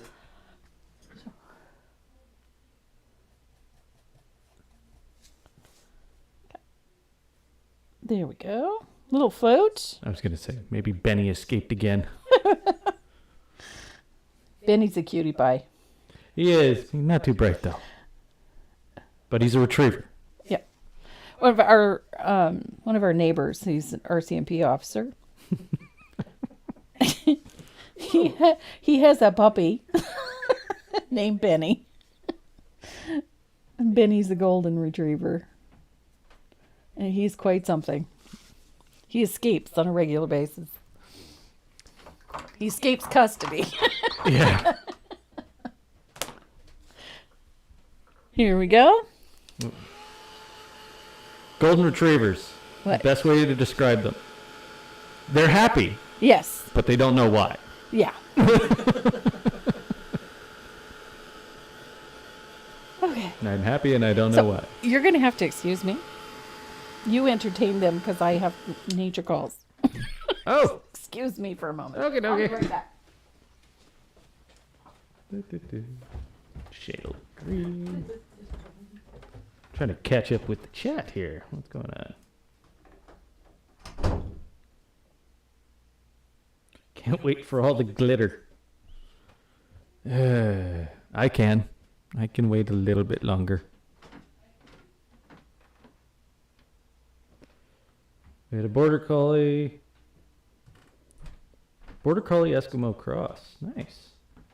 Lost him in February. Sorry to hear that. 16 years old. That's a good age. Wow. Long, happy, healthy life.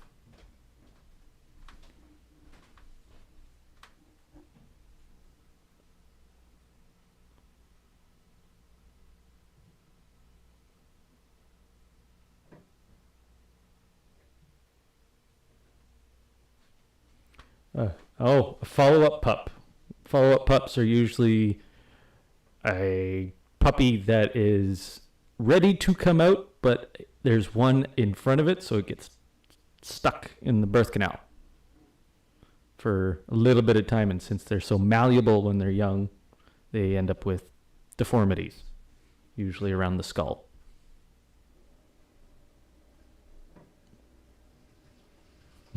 Practice my Christmas songs now. No, you don't want to hear this thing sing.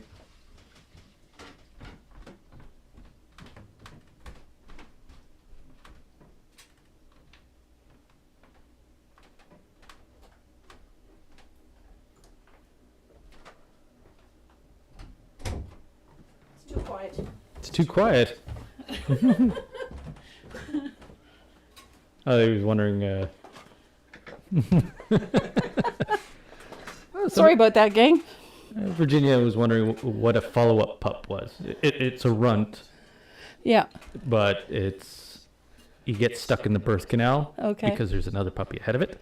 Oh, okay. So mom's trying to push out 2 puppies at the same time. 2 puppies at the same time. The follow-up pup is the one that usually ends up with deformities Ah, okay. because mom's trying to push out a pup that's already there. And yeah, you end up with, Poor babies. yeah. Well, follow-up pup or not, the one that, that Robin's got is just too stinking He cute. is cute. His eyes are far apart, but I He's freaking adorable. love Frenchies. They got great personalities. Oh, he's just got attitude galore. She's They showed like video. to headbutt too. Yeah. And what's the one that does the butt swing? They all do the butt swing. Oh my gosh. Pit bulls are notorious for all the hips get involved and Yeah, well, in everything. you just get super excited and Yay. everything from the rib cage down starts wiggling. So we're going to let this dry for the time being because we just have details left for all of this over here. So I'm going to come over here to this lettering. Now, all of the lettering is going to be white except this. So I'm going to grab a little bit of Sunny Day. I love this yellow. It's one of those yellows. It's just such a pretty one. And the 2 colors we're going to use for that lettering are Sunny Day and Saffron Yellow, which is that in-your-face yellow that I used for the center of the daisies. So a little bit of Sunny Day, and we're going to go right over this white. And this is why that white is so important. If you tried to put this yellow over top of that blue background, you would be here for a month of Sundays trying to get it covered. Because yellow is notoriously hard to cover. But look at that. 1 coat. We got nice coverage with 1 coat. Et voila. So I'm using a number 2 rigger to fill this in. And I've thinned out my paint with a pretty good amount of that Joe Sonia's Fast Dry Glaze. And look at how nicely it covers because of that white. And then putting that yellow down in as few strokes as possible. So if you can get it all in and cover all of that white.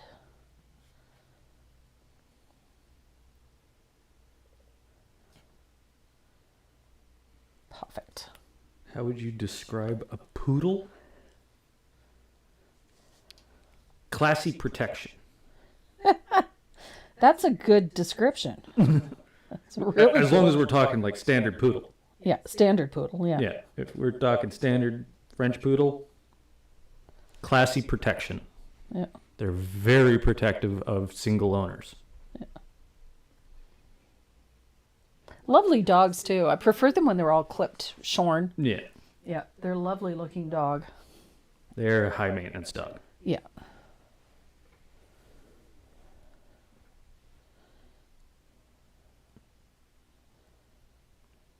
That's how I would describe a poodle. Classy protection. Yeah, it's a good description.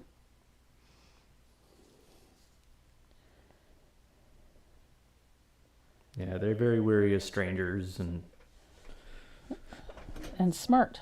very smart. Also gets them in trouble. Yep. Smart dogs have a tendency to get into trouble. Yeah. Because they're a little too smart for their own good. Tuning in late. Hello from Ottawa.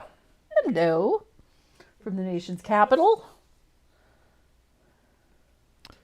Do you sell the rigger brushes? I do not. However, I have a coupon code for you. Tracy M. Just scoot on over to thebrushguys.com. He stocks my brushes in there. This is a Dynasty Faux Squirrel Rigger. And the sizes that I use the most often are a 0 and a number 2. I have used all of them. I just find that my default tends to be the 0 and the number 2. These are the most common, given the types and sizes of the things that we generally paint. I have a toy poodle. Concealed carry.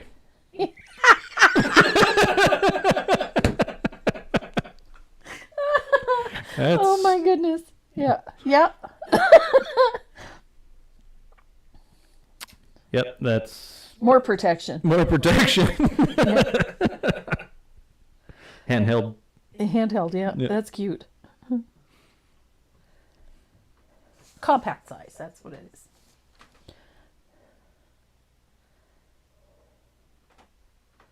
We have a gentleman here in the village that has I thought it was a Vizsla at first, but now it is a Ridgeback. Yeah. Yeah. And he's beautiful dog. Yeah. A Rhodesian Ridgeback. Just that golden honey-colored coat. He's just beautiful. And he's not a small dog either. No, he's actually pretty big for Ridgeback. Yeah, but he's beautiful. But I could see where I think if you don't see the ridge, yeah. the Vizsla and the Ridgeback look very similar. Yeah. But it wasn't the ridge is just a couple of shades darker than the rest of him. He's an absolutely beautiful dog. And he is so beautifully trained.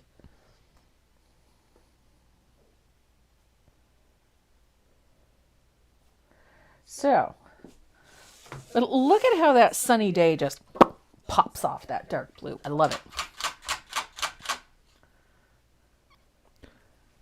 Love it, love it, love it. She's 100% vim and vigor at 12 years old. Who's that? Bunny Cluck's toy poodle. Oh, Her concealed carry. her concealed carry. She was a rescue found on the side of the road. Oh my goodness. My heart breaks when I see that.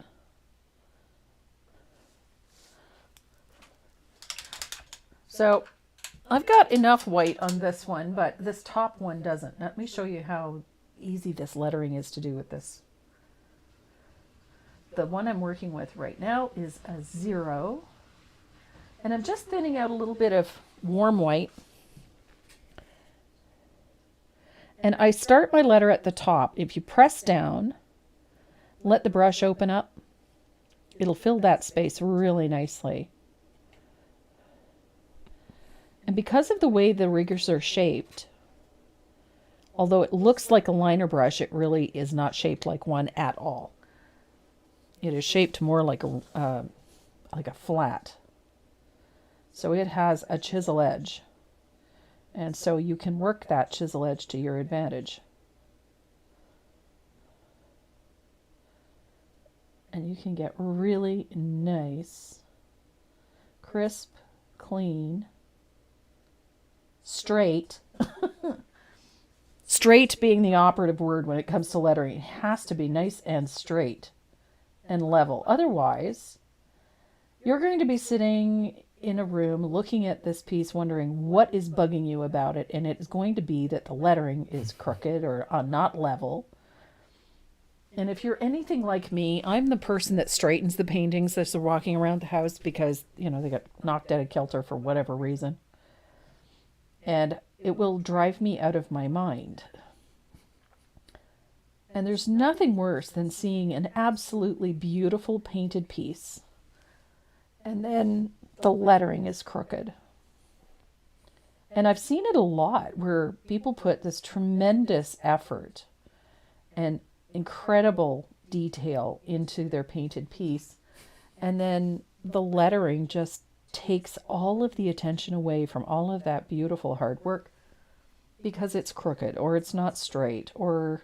And And the two things that are going to throw you off are going to be when the lettering is crooked or not straight. They're talking about beautiful dogs. I have a pug that looks like she came from Timu. Not quite a purebred, but so stubborn and ugly and melts my heart. She's 12 years old and rules over us. That's awesome. I love pugs. Pugs are awesome. Pugs have the best I couldn't own one. personalities. I couldn't own couldn't one own either, but they have the best personalities. Just the best. My mom used to say, so ugly they're cute. Yep, Yeah. so homely, they're cute. That's absolutely true. I have a friend of mine who's got a French bulldog named Whiskey. And he has just got the best personality. He's so stinking cute. So, we've got all that asphaltum in the background, and you're about to find out why. Remember when I put asphaltum all over everything? You're about to find out why. We're going to shade the bottom of all of the white lettering with a float of asphaltum. And this is how I do it. You don't have to worry about it. You don't have to worry about it because we've already got asphaltum in the background. You can just blend it out. Wherever it hits the blue, it's all good. Then just take your favorite mop brush, just soften that edge. Et voila. I saw something there. Why do your stencil brushes have a longer hair in the center of each brush? Those are my texture stencil brushes. Those were designed almost exclusively for working on textured or rough surfaces. Although they work beautifully on everything, they are designed for textured surfaces. And they have that double layer so that your stenciling will get into the lower areas of the texture without getting underneath the stencil. That's why. They also work beautifully on fabric. Having that little extra layer makes a world of difference.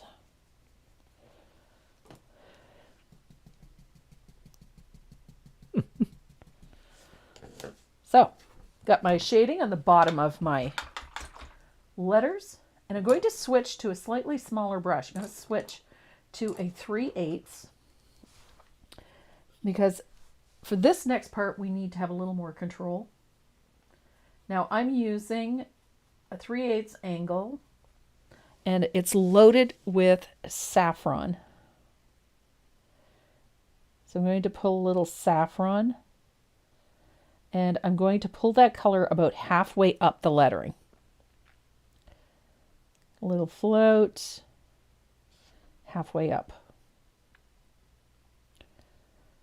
It's going to give this a little bit of a glow. Sheila's wondering if you still have some of your Stencil Pro stencils. I don't. Stencil brushes. Blah. No. I'm out. Tracy, can you use too much of the fast dry glaze? Yes, you can. Although it also depends. If you use too much, you're just going to end up with very clear, watery paint. So as far as that goes, yes.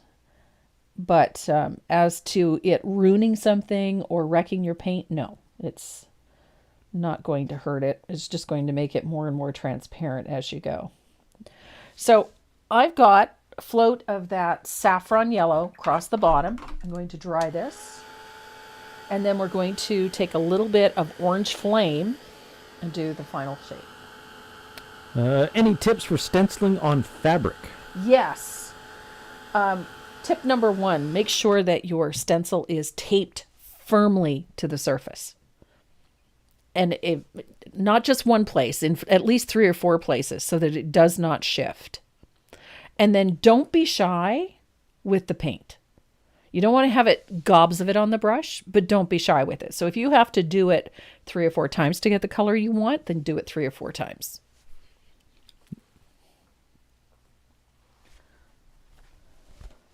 And don't stretch it too much. Nope.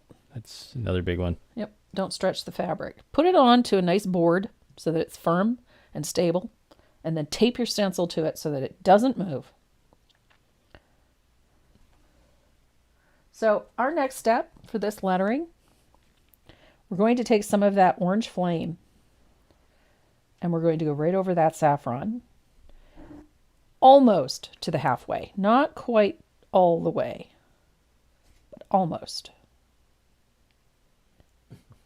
Is there a solution to straighten bristles on brushes? Yes, there is. First, clean the brush thoroughly. You might think it's clean, but double check. Make sure you give it a good thorough cleaning. And if the bristles are sticking off to the side or they're just bent, especially round brushes and liner brushes, pour yourself a cupful of boiling water and dip the brush in straight up and down, like so, until it just comes to the ferrule. Not past the ferrule. You don't want to go way up here. You'll soften the glue in the brush and it'll just make a problem even worse. Just up to the ferrule. Hold it there for the count of 10. Take it out. Shape the brush with your fingers. And if that doesn't do it, repeat it with boiling water. It has to be hot, hot, hot. And then just shape it by pulling straight down. Not hard, but just shape the brush. And then lay it flat. The heat will soften the bristle enough that you'll be able to straighten it out.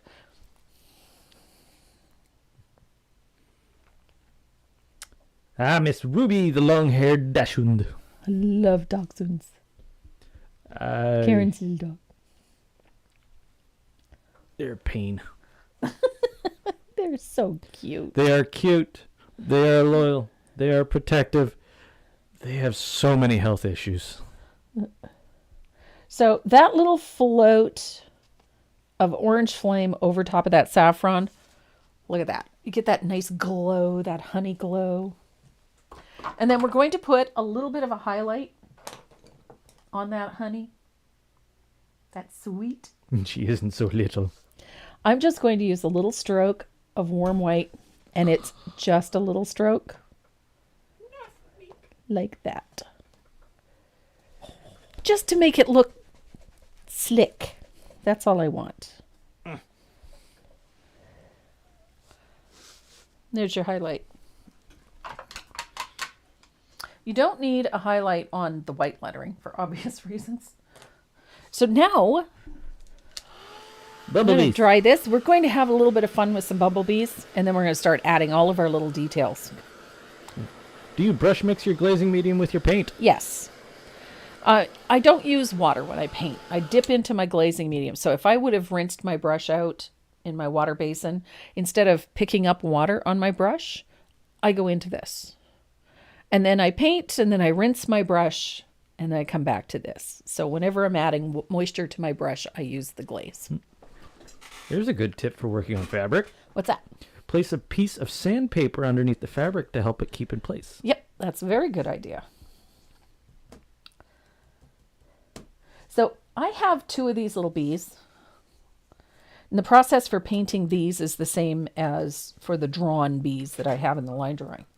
So I'm going to start with a little bit of lamp black. I'm going to hit them. Moving the camera. I'm just going to base coat the body of my bee and all those little legs.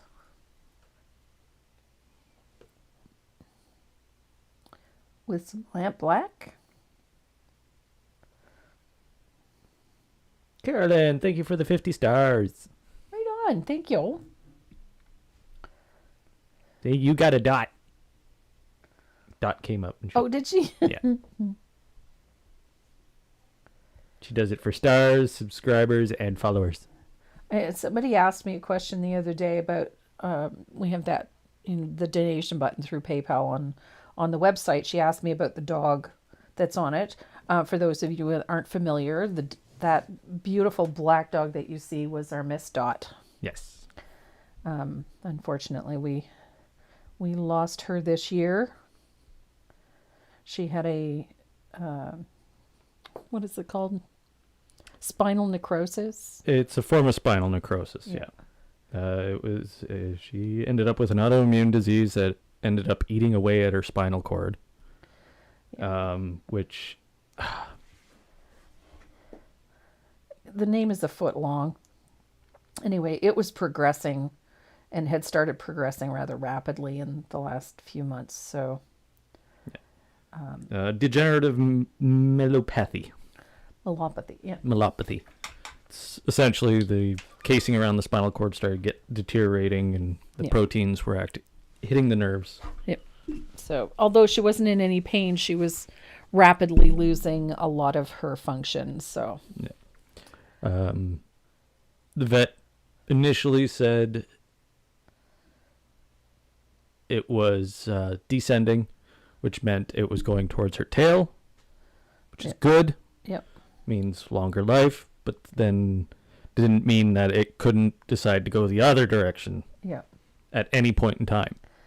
And it started going the other direction. So it was affecting a lot of things. She was having trouble with her bowels and her stomach, and so it was causing a lot of problems for her quality of life. Yeah. And then it did get to the point where it was actually starting to affect her breathing. Yeah. So we had to make a very difficult decision. So that, hopefully, now you understand why she's on the webpage. She's still on my phone. She's on mine too. She was a pretty special girl. She was.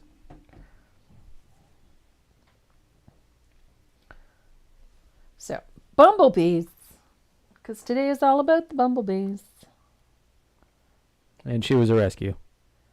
Happy National Dog Rescue Day. Yeah. She was an awesome pup. So, there we go. Bumblebees. So, the wings are warm white. The body and the legs are just lamp black. These guys work up really quick. So, just keep in mind everything that we've done to the daisies, we're going to do to the bumblebees. And this way we carry those colors all over our piece. So nice and dry. So I need a little bit of sunny day on our fuzzy butt bumblebee. Sunny day, which is the same color we used on the lettering. We also used it on the highlights in the center of our honeycomb, our beehive.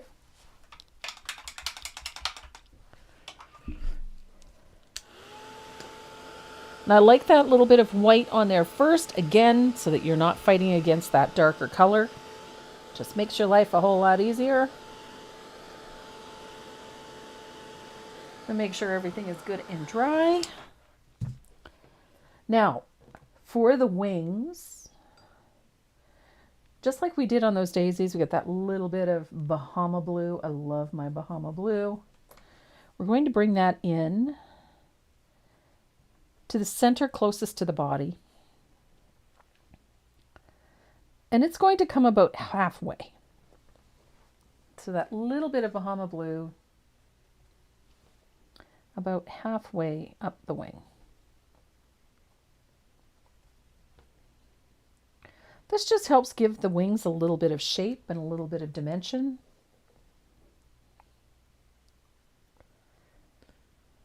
Does the $5.99 membership get you access to any additional content or just emojis? You get the emojis. Plus all of the live videos from the membership group, which are not available on the regular YouTube channel. Yeah. So there's a whole bunch of live classes on there as well. Yeah. So you get all the videos that the members have access to. You just don't have access to the classes. The live class. The live class and the free pattern and that. Yeah. So it's literally videos that the members participate in, actually. Yeah. Which is a fair amount. Yep. So I'm going to shade the left side of my bees with a little bit of that saffron, just like I did with the lettering. I'm going to do the same thing to the bumblebee's butt. Just the left side. and I'll dry it, and then I'm going to do a little bit with that orange flame, just so we have that nice pop of color, all of that heat. Like so. Just a little float. It just makes everything nice and vibrant. It's just a little narrower than the saffron. So we've got that nice vibrant yellow. And then I'm going to use my liner brush. We're going to make fuzzy butts. So with my liner brush, I'm going to give him a little fuzzy butt with little strokes at the base there. So fuzzy butt.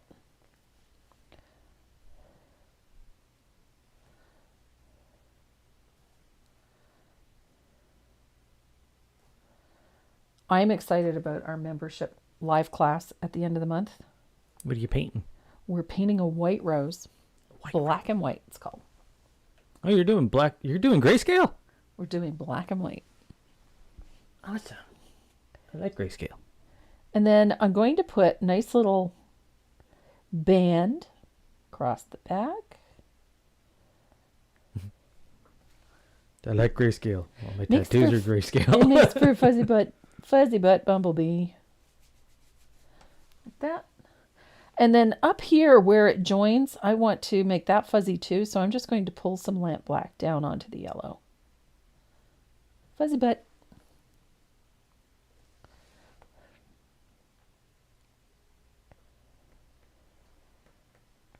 I like doing it this way because it really doesn't have to be neat and tidy.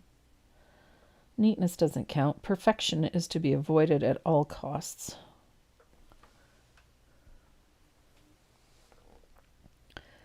I like that little bit of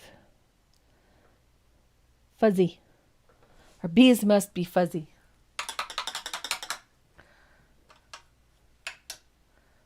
So I'm going to dry this, and then we're going to start adding a little bit of highlight to our bee.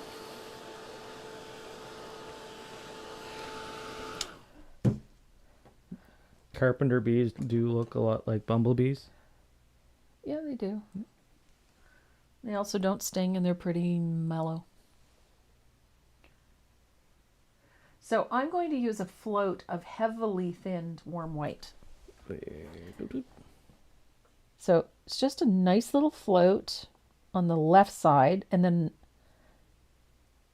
just like that. It just creates the impression that there are segments to the body, and it's a very light float.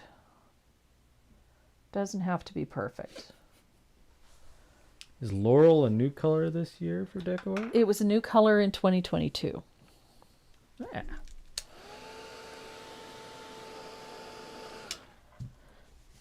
But if you don't have it, you can use desert cactus. You can use aloe. Will work too. All you really need is just sort of a sagey green. So if you don't have laurel, you can certainly use something else. So I'm going to add just some little details to this. We need to put a little highlight. So I'm using my liner and just a few little strokes of thinned warm white on the right side of our bee. Does Sandy McTeer have the bees? No, I have lots of them. TracyMoreau.net. All the bees. And then a little stroke of warm white on each of those little segments. And then just drag the brush along the edge for a highlight. Like that.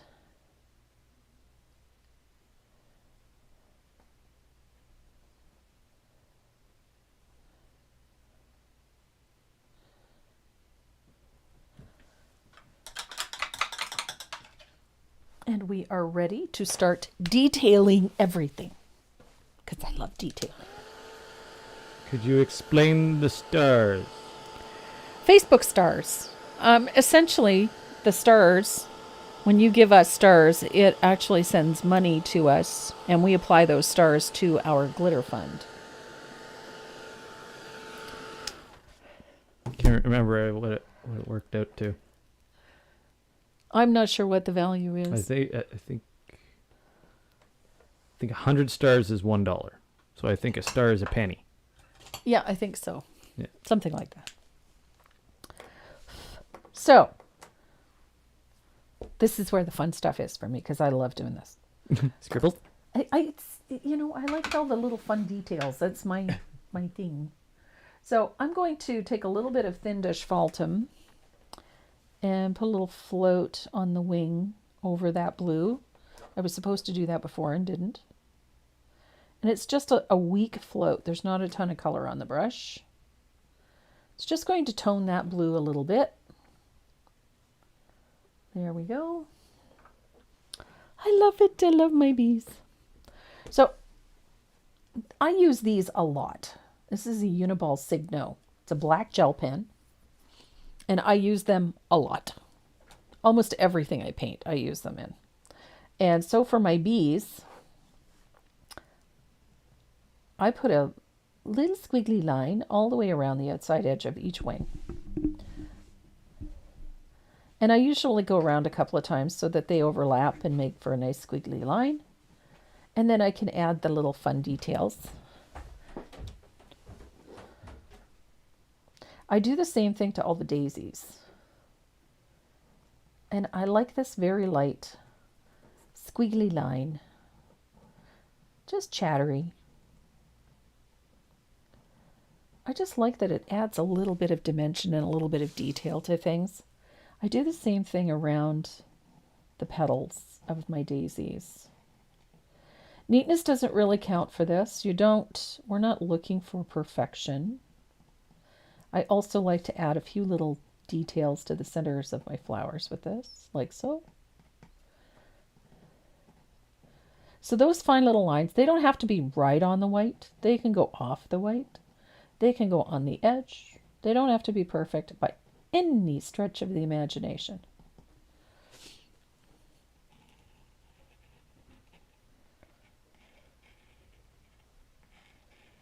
Neatness does not count. Perfection is to be avoided at all costs. Just makes nice light. I don't think they can see that. Probably not because I'm off the shot again. I keep thinking I need to be further forward than I do.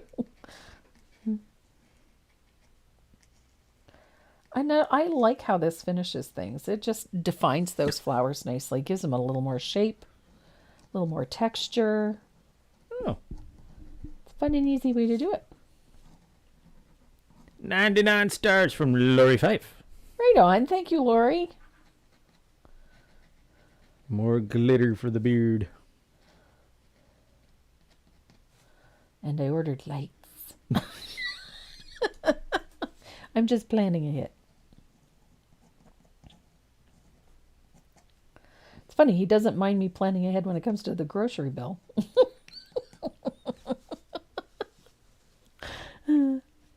I don't know who's having more fun with this, you guys or me. What about the curly bits? Oh, they're coming, don't worry. You're back to using a Uniball? You know what? The price of them finally came down. During the height of the pandemic, they were ridiculous. They would have more than doubled in price. To have them, they have now come back down to that, in the $5 range. Thank heavens. Because I really like, this is my preference. I love how these work. They run smoothly. The color is great. I do still have one from Korea that I absolutely love, but I automatically go back to this Uniball because it's wonderful. It's my favorite pen. Except I'm running out of ink. I have 10 of these on the go, and I went through about 4 last week before I finally found one that was still working, that still had ink in it.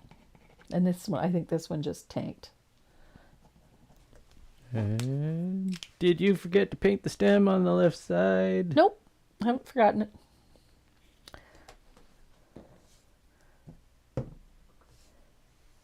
So we're still doing all of these fun little details. So remember that blue that we used on that, I'm using that mermaid tail. I'm going to add a little bit of the laurel to it. And this is our stem color.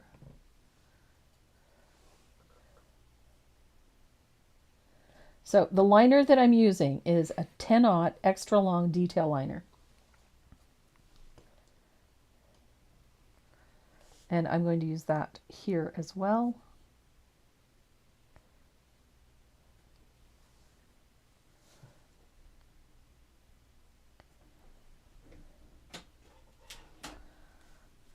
She went back to using the Uniball because she couldn't remember how to say identipen.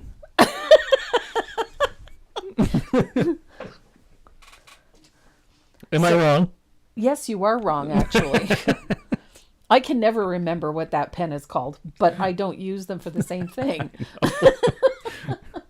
I'm just being a a-hole. I know. So for all of these vines, stems, twigs, we're going to use a little bit of that margarita, that highlight color that we used. I'm going to add a little touch of warm white to it, just a little. I just want it a little bit lighter.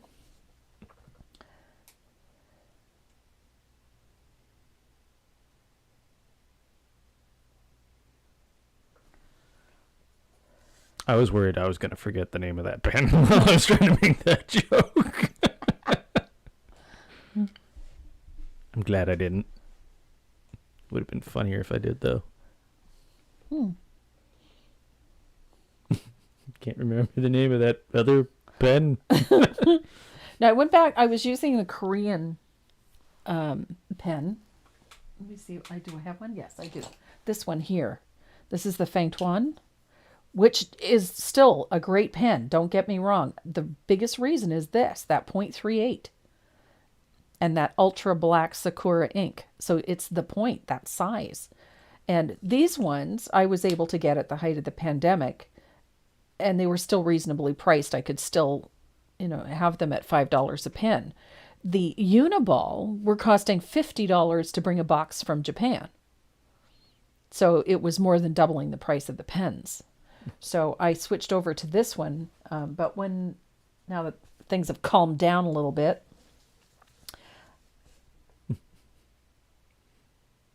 I can get my Uniballs for a reasonable price again.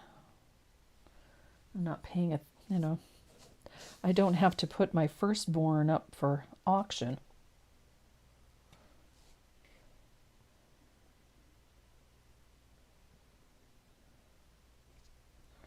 So one of the things that I like doing with this... Warranty not included. One of the things that I like to do with my liner and this thinned green is I like putting that same squiggly line type thing that I do with the branches. I like to do this to my leaves. So I use a little bit of that thinned margarita with the warm white. And I just put a squiggly outline along the edges of my leaves. It's very loose. I don't worry about whether or not it's perfectly on the edge of the leaf. It doesn't matter. I thought the warranty thing was pretty funny because I thought about it for a second. Your warranty expired ages ago. Yeah. Well, it's still better than, some assembly required. Yeah, that's not entirely untrue either.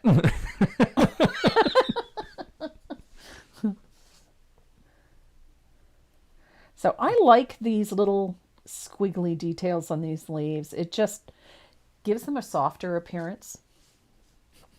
Incompatible with newer models. Yeah, you're incompatible with a lot of things.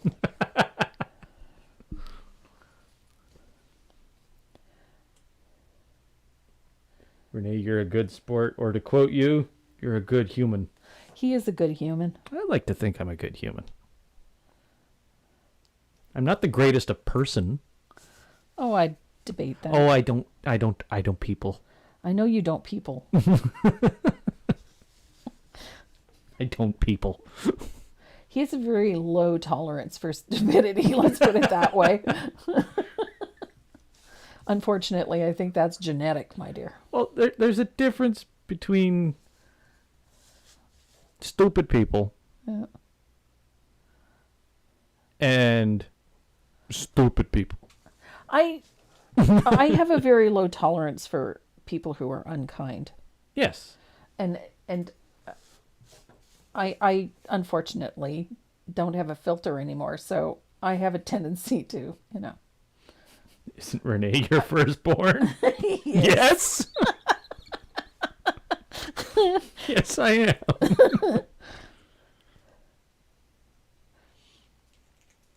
So you can see, I like how that, those little squiggly lines, it softens things.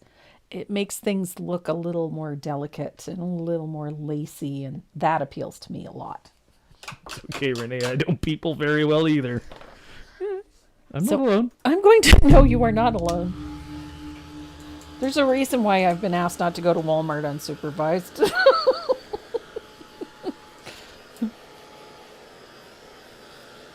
Even supervised, it's dangerous.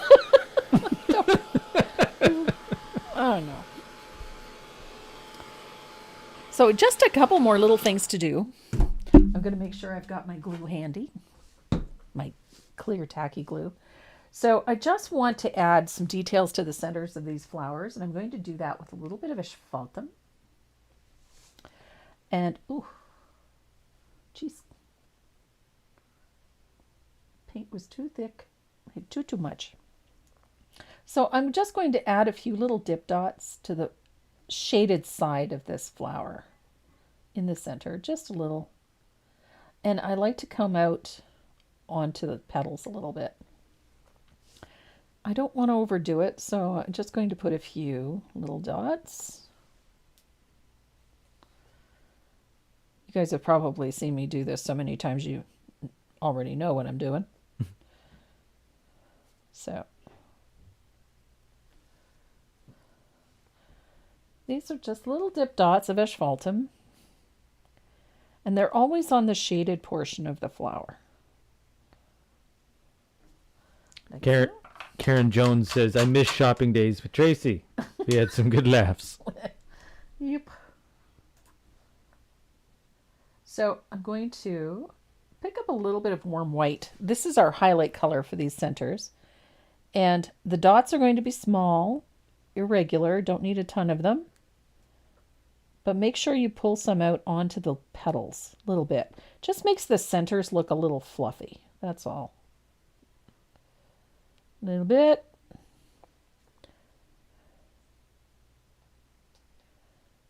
Like so. And then I'll do the same thing to this one over here. Do you ever do dip dots with a stylus instead of a brush? I don't use a stylus at all. I have always used a brush. I've just found Too uniform with too the stylus. uniform for me, and even when tracing, I see people using a stylus to transfer their line drawings on, and I've always found the lines too heavy and too thick, and so I avoid it like the plague. Although I probably have 20 or 30 styluses somewhere, but... So I'm going to make sure this is good and dry. I'm going to grab my Factless black eraser, and we're going to remove some graphite lines from this. And a couple places I want to brighten some highlights. So I just want to make sure everything is dry before I do this, because with my luck I'll smear something if I don't. So around that lettering, I'm just going to use my Factus black to remove any white graphite lines. It just makes the lettering look a little rough if I don't. And I want to make sure that all those lines are nice and clean. So we get rid of all those white graphite lines. And the reason that I use this Factus black for that, if you don't have one of these, they're a godsend. One, they'll take graphite off very easily. And two, they don't polish your paint, especially on dark colors. I just love my Factus black eraser. So look at how nicely it cleans up all that graphite. Super easy, doesn't hurt the paint, Doesn't leave any shiny spots anywhere. They're awesome. Just love my Factus Black. So there we go. I got no graphite lines showing. That's a good thing. I do have a dollop of white paint right there. Driving me nuts. I'm going to put a little asphaltum over top of it because that's bugging me. Do you carry the eraser? No, I do not. Factus Black. Check with Sandy McTeer. They are available at your local Hobby Lobby. They're also available on Amazon, and they're available at your local Michael's store. What about Staples? And Staples. Yes. Yeah. Factus Black Eraser. They're fan-freaking-tastic. I love them. Yay. So I just want to brighten a couple of things. There's some highlight in here that is gotten a little subdued, and I want to brighten it a bit. So I'm going to take my round brush. Remember what I said? You can always come back in and brighten highlights. So I'm taking a little bit of Sunny Day, because that was the yellow that we used for the highlight portion, and I'm pulling a little bit of warm white in it. And I just want to brighten this a little. So I'm just going to pull a little punch in the center portion there, because it needs it. It was just looking a little meh. There we go. Now we're cooking with gas. Just needed a little brightening. And then we're going to break out that Uniball again, because now we got to add some fun stuff to this hive. So I got my Uniball Signo. My paint's dry. So this is what we're going to do. I'm going to put a squiggly line along the edge of my hive. It's just a loose little outline. Nothing fancy, really. Just to outline the edge just a little bit.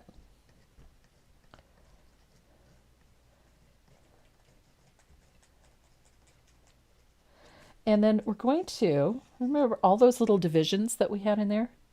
Just going to put a light, sketchy line along those divisions, just to define them a little bit. They're not straight. They're not perfect.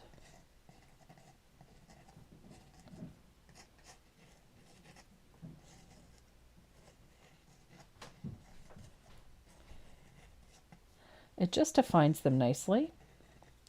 This is why I said that if you've got little dark areas where you still see the blue, that's fine. Don't worry about them, because they just become part of the end result anyway. And it helps make them look a little more authentic.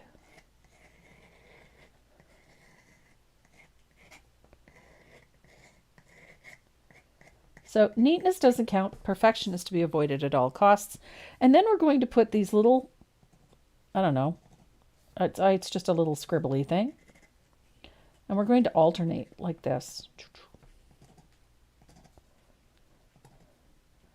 I like it when things are not perfect. So these are just like little stitch marks where they've put the hive together. And again, neatness doesn't count for this.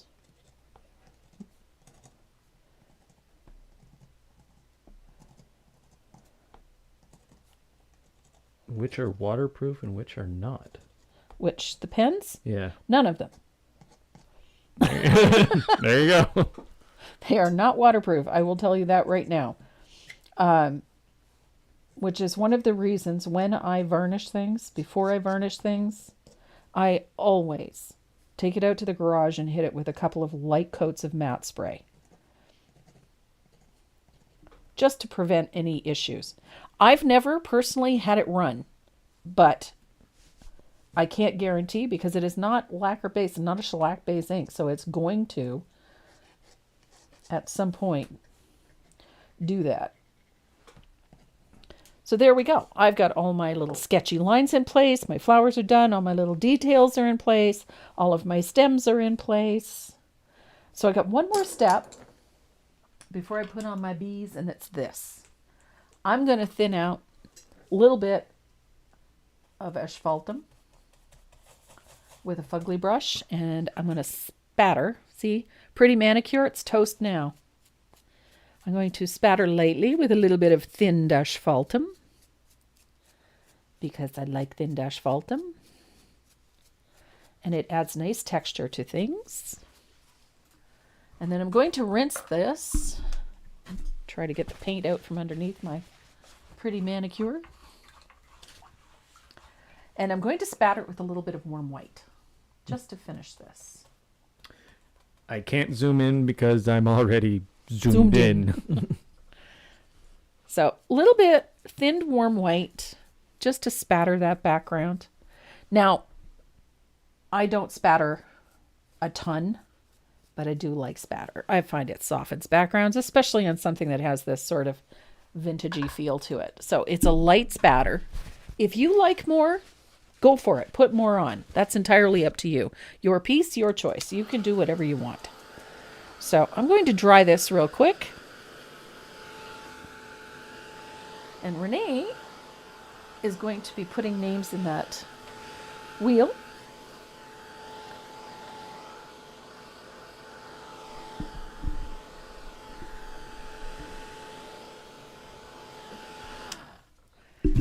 And then I'm going to grab my tacky glue. This is my clear tacky. What's that? Ah. Yvonne Russell is on. Is she? Hello, Yvonne. So I'm going to put a little dab of glue. Now, usually I put like a button or a little piece of wood in behind this. But I have seemed to have run out of little buttons and little pieces of wood because I've been painting a lot of bees.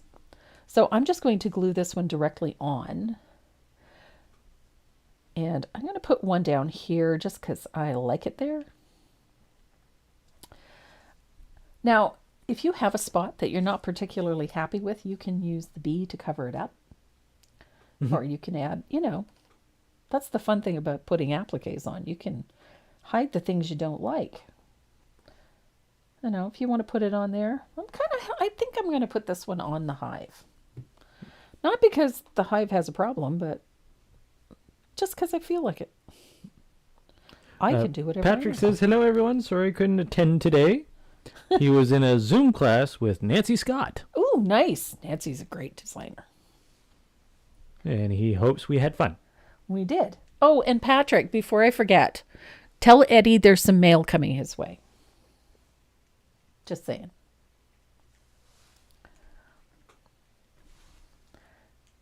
Oh, now I can't decide where I want to put him. Better hurry up before that glue dries. Oh, believe me, this stuff's not going to dry anytime soon. Well, okay. Let me see. No, it's too close to where he is. Now, I'm thinking it's going to be up here. Which is where I had the other one. So, there we go. Mm-hmm. So much for being different.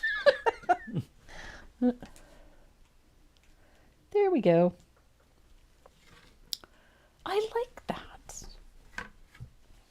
I like it. Patrick says he told him. Okay, good.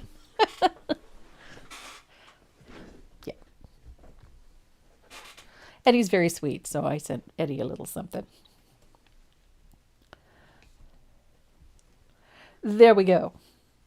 And that is our welcome to my home sweet home. I like it. Cool. It's a fun piece. I have to fit this back to the screen. There we go. And I have some great ideas for submissions. Yeah. Awesome sauce.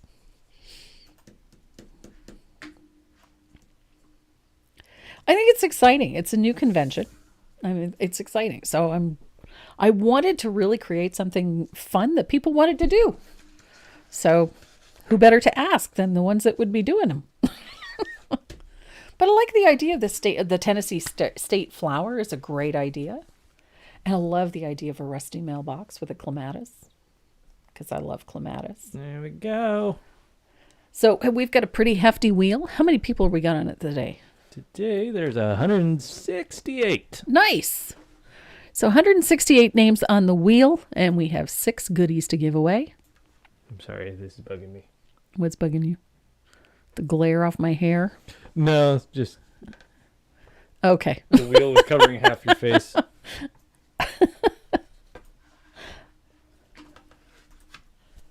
Fun. So what are in the prizes? We've got Dynasty Black Gold brushes in some.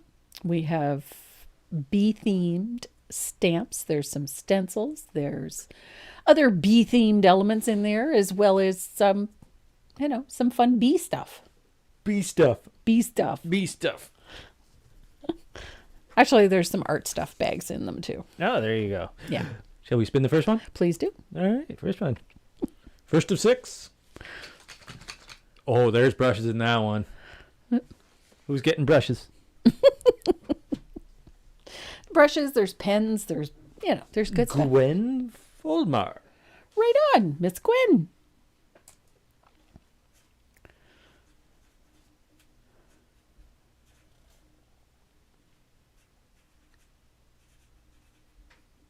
One.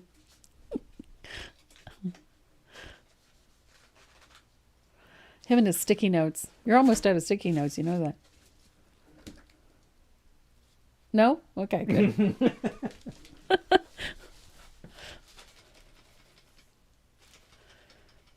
Spin the wheel. I will. Gwen Folmar. This is cute. My neighbor is going to make out like a bandit again this year. I make dozens of these things. Frodo. Frodo? Frida Batty. Frodo. I don't know. It looked like Frodo on the wheel. Okay. Frida Batty. If your name is drawn during our wheel spins, please go to the front page of my website and click on the little speech bubble in the lower right-hand corner of the screen and send us your shipping information. Anything that is unclaimed in 2 weeks goes back into the bin and we use it for future draws. I did not mean to pronounce it like that. Frodo. It looked like Frodo. I'm sorry. Spin the wheel. Goof.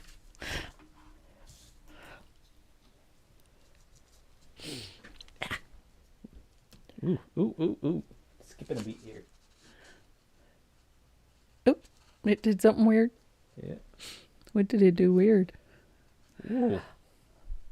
D. Stratton Kitzmiller. Kitzmiller.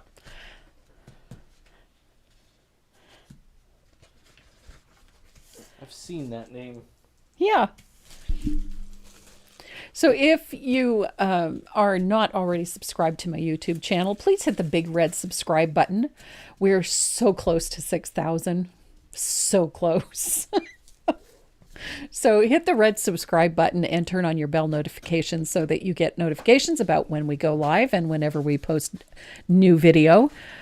We will be having a few videos going up in the next several weeks that are projects that we did not go live with. So keep an eye out for some of those. And to my membership group, keep an eye on the Facebook page this week because I'm going to have a short little live on there as well. So we're going to be busy. Whoa.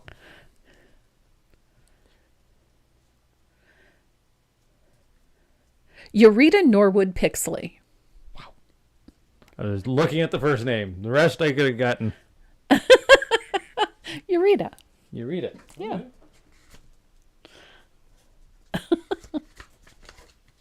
So if you haven't already done so, please go to the first page, homepage on my website at tracymoreau.net. Click on the little speech bubble in the lower right-hand corner of that page and send us your shipping information so that we know where to send your goodies to. And it's important that you do send us your shipping information, even if we might have it on the website. Do it anyway. One, it simplifies the process for us, but it also means that in case we cannot find you on the server because there are so many people on that server, it makes it easier for us to make sure that you get your goodies out. And if we don't have a shipping information and we can't locate it, we simply can't send it out. So make sure if you want to claim your prize that you send us your shipping information. Yes. What's that? What's this? What's what? Wah. Spinning. Okay. You're doing weird things. It was doing weird things. Let's get 2 more.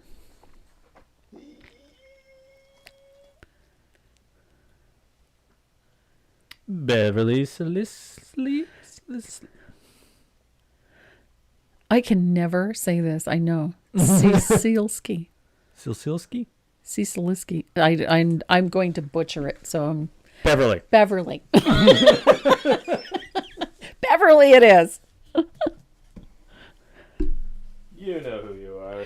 She does. She's a regular. We see her all the time. And she's wonderful. I'm always afraid to mispronounce somebody's name. God forbid we should offend anyone. So, but I know who she is. So, Beverly, make sure you send me your shipping information, honey. Uno más. And the last one. Who's it gonna be?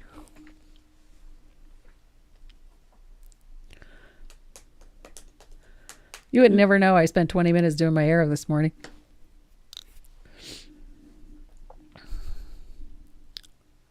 I got 2 names on this one. How the heck did that happen? I don't know. So Brenda Travers and Sue Schreiber. Well, I guess we have to send one to each of them. Okay. Don't know how that happened. It was obviously a glitchy thing. That was probably my doing. Okay, stop. But Copy, paste, copy, paste. yeah, so we can't discriminate. We can't, Both nope. girls get one. So Both of them. Brenda Travers and Sue They Schreiber. teamed up. They got 1 slot each. Yep. 1 slot for... Oh, that's not fair. Well, it's not, and it's your fault. And So it's my fault, so I gotta... Yep. Brenda.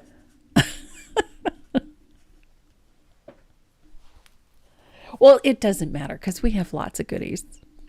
We have some very, very generous suppliers. There's stamps in there. There's stencils in there from the stencil studio. There's Dynasty Black Gold brushes or Dynasty Faux Squirrel brushes. There's a bunch of goodies in there. And Plus, there's art stuff bags. Sue. Schreiber. No, that means I lessened their odds having those 2 together because they were on 1 slot. Yep. And they still won. And they still won. Yep. Wow. So while Renee is diligently writing both of those names onto new packages, it still leaves us with 4 goodie bags to give away next week. So it's all good. We good. So join us next Saturday. We're probably going to be painting something Christmassy unless I can get a cow painted this week. But either way, whatever we paint, we're going to have a lot of fun. Your pattern will be available for download probably Monday. They showed you, Renee. Yes, they did. It was meant to be. It was meant to be. So pattern for next Saturday will probably be up on Monday. And to my paid membership group, I cannot wait until the 31st of May. We're going to have so much fun painting in black and white. Question. Shoot. What are you doing next Saturday? I just said that. Did you? Mm-hmm. It'll either be something Christmassy. Oh, yeah, Christmas. Oh, right, Christmas. Stay with the door. Or it'll be a cow if I can get the cow painted. Because I've been promising the Highland cow for a while, so I really should get on it. I don't know. This month has just got away from me. I've had so much on my plate this month. So, but, what else was I going to say? I forget. My brain's not working today for some unknown reason. I can paint. Don't ask me to think. Some would think that you would need to think in order to paint. Sometimes. Not always. Not this time. Not today. Not today. So thanks for joining us for a happy World Bee Day. Hope you had fun with this. I did. I'm always happy if I get to paint bees and daisies. I'm a happy girl. So next Saturday, we're going to have a lot of fun as well. Like I said, it'll either be a Highland cow or it'll be something Christmassy, but we'll find out on Monday when I get the pattern posted.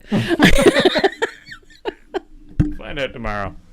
And in the meantime, thanks so much for joining us as you do every Saturday. We love having you and we thoroughly enjoy doing this. So we look forward to seeing you next Saturday, same time, same bad channel. And in the meantime, please stay safe. We love you. Pet your dog. He got it right this time. I've never gotten it wrong. No, you usually wait until I've signed off. Yeah, true. Pet your dog. Pet your dog. Take care, everybody. We'll see you again soon.